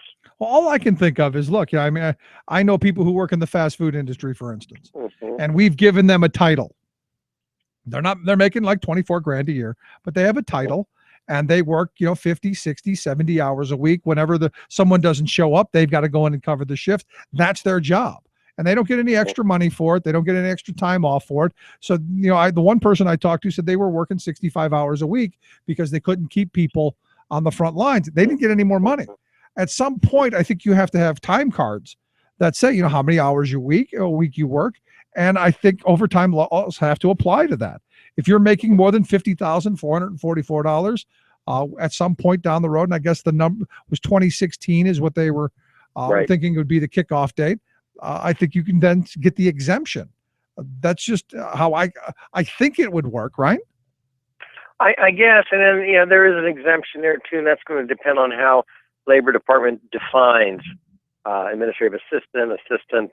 I don't know. It's very, very interesting, though. This is, to the best of my memory, the first time that the whole salaried issue has been addressed in eons. I thought this happened during the Bush years, though, when they bumped it up to 23.6, because Or am I missing something? Well, maybe you're right. Maybe I just don't recall. Maybe it was so low profile. I don't know. I don't recall it. Yeah, I mean, because 23,000 is not a lot. 50,000, this is huge. And this is going to get a lot of the employers squealing, I'm certain. Oh, I'm sure. Yeah. Bob, great talking with you, man. I appreciate the input. Thank you. All righty, Bob Ney, Talk Radio News Service. Quick break, right back after this. The Crown.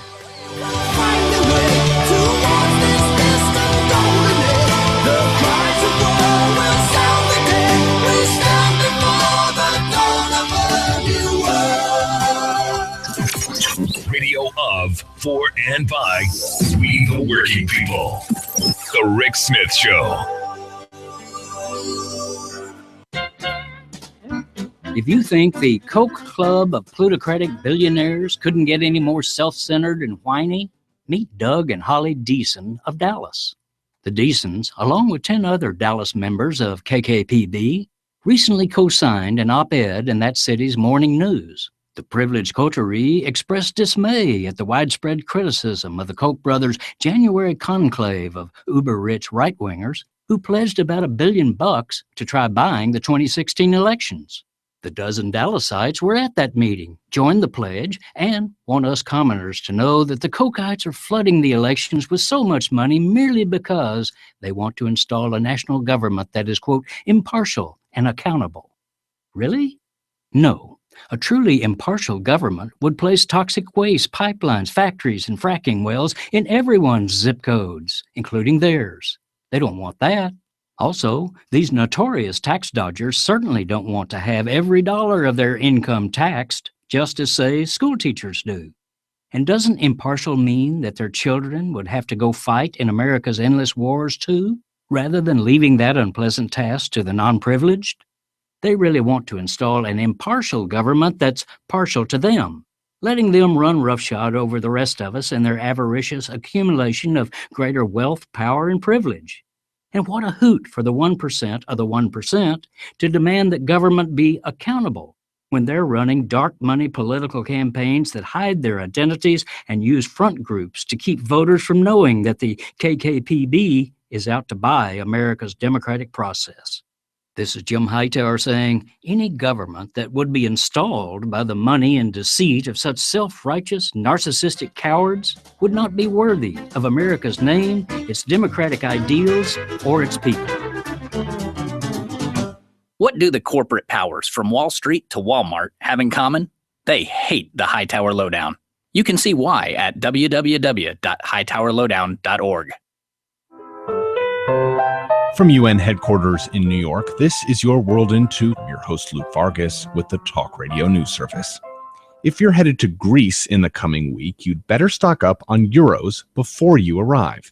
Prime Minister Alexis Tsipras announced Friday that a final decision on whether to settle up with the country's creditors and implement serious domestic economic reforms would be put to a nationwide vote. Tsipras's government had previously rejected those reforms, which consisted mostly of tax increases. After a rush on banks over the weekend, the Greek government ordered the closure of the country's stock market for the next week and placed a €60 daily limit on ATM withdrawals. We're a day out from Tuesday's deadline for an Iranian nuclear deal, and only one thing seems clear. American negotiators called the front desk and asked to extend their stay. U.S. diplomats in Vienna will reportedly remain in the city past the deadline, a sign that while impasse on certain elements of the deal remain, there's confidence that a deal can be reached.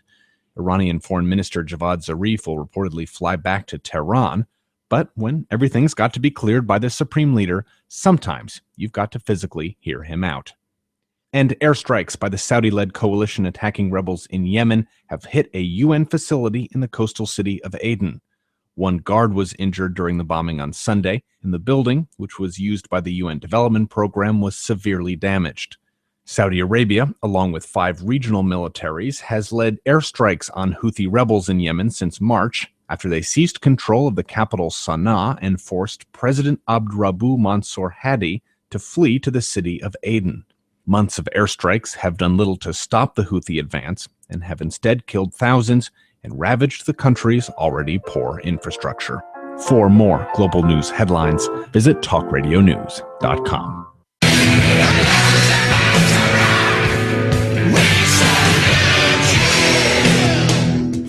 Remembering that united we bargain, divided we beg. The Rick Smith Show. I think I just saw probably the dumbest product. I shouldn't say the dumbest. I think I've seen now one of the dumbest products ever put out on the market. In an era where police are shooting people for having toy guns, I gotta be honest. This and I gotta know how many of these have been sold. But in a Facebook post by the Ocean County Prosecutor's Office there in New Jersey, they're saying that this product, this cell phone case that looks like a gun, is probably a pretty bad idea. And I'm looking at it as I see this person who's got it in the back pocket, and it looks like there's a gun in the back pocket. And there's a picture of a woman holding it up to her head like she's holding a gun to her head, talking on the cell phone. Maybe I'm just not getting it, but I'm looking at this, Sean, and I'm going, what? Are you dumb? And the answer is probably yes. I mean, when I was a kid, I got my head stuck between two poles, but I think this is actually a pretty dumb thing. All right, that explains a lot. No, but I look at this and I'm going, really? Are you kidding me? You're just asking for trouble with this. I mean, here's the thing: if the cops shot them, I would be okay with it. Yeah, I mean, you're pulling out something that looks like a firearm. That is not what you do around law enforcement. I mean, what happens if you got this toy, this cell phone case, and you're reaching for your cell phone, and the cop thinks it's a gun and shoots you? I guess you're SOL. Well, and that's how we thin the herd. So maybe I'm okay with this. Maybe this is a way of thinning the herd. I don't know. There you go. Good stuff. Anyway, if you missed any portion of today's program, thericksmithshow.com. That's where you go. You get the podcast, the website there, right there. Also, you can get the app on the smartphone. Take the program on the go wherever you go. And I highly suggest it, as we're going to be going to the Badass Teachers Congress in July. So make sure you've got it right there on the phone. Thanks for being here. We'll see you back here tomorrow. You've been listening to The Rick Smith Show. Together, we can make America better. Email rick@thericksmithshow.com or interact with us anytime at thericksmithshow.com. Until next time, this has been The Rick Smith Show, where working people come to talk. Its color like the tide flood beneath the lunar sway, imperial, mysterious, in amorous array. Democracy is coming to the USA.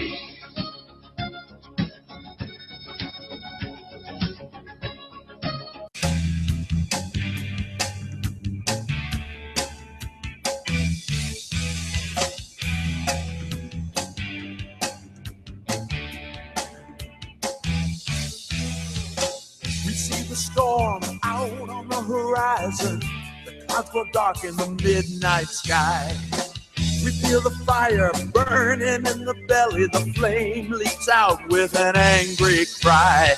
From the underground where the night is endless, from the mine and rig where our work is done, from every plant and every nation we cry.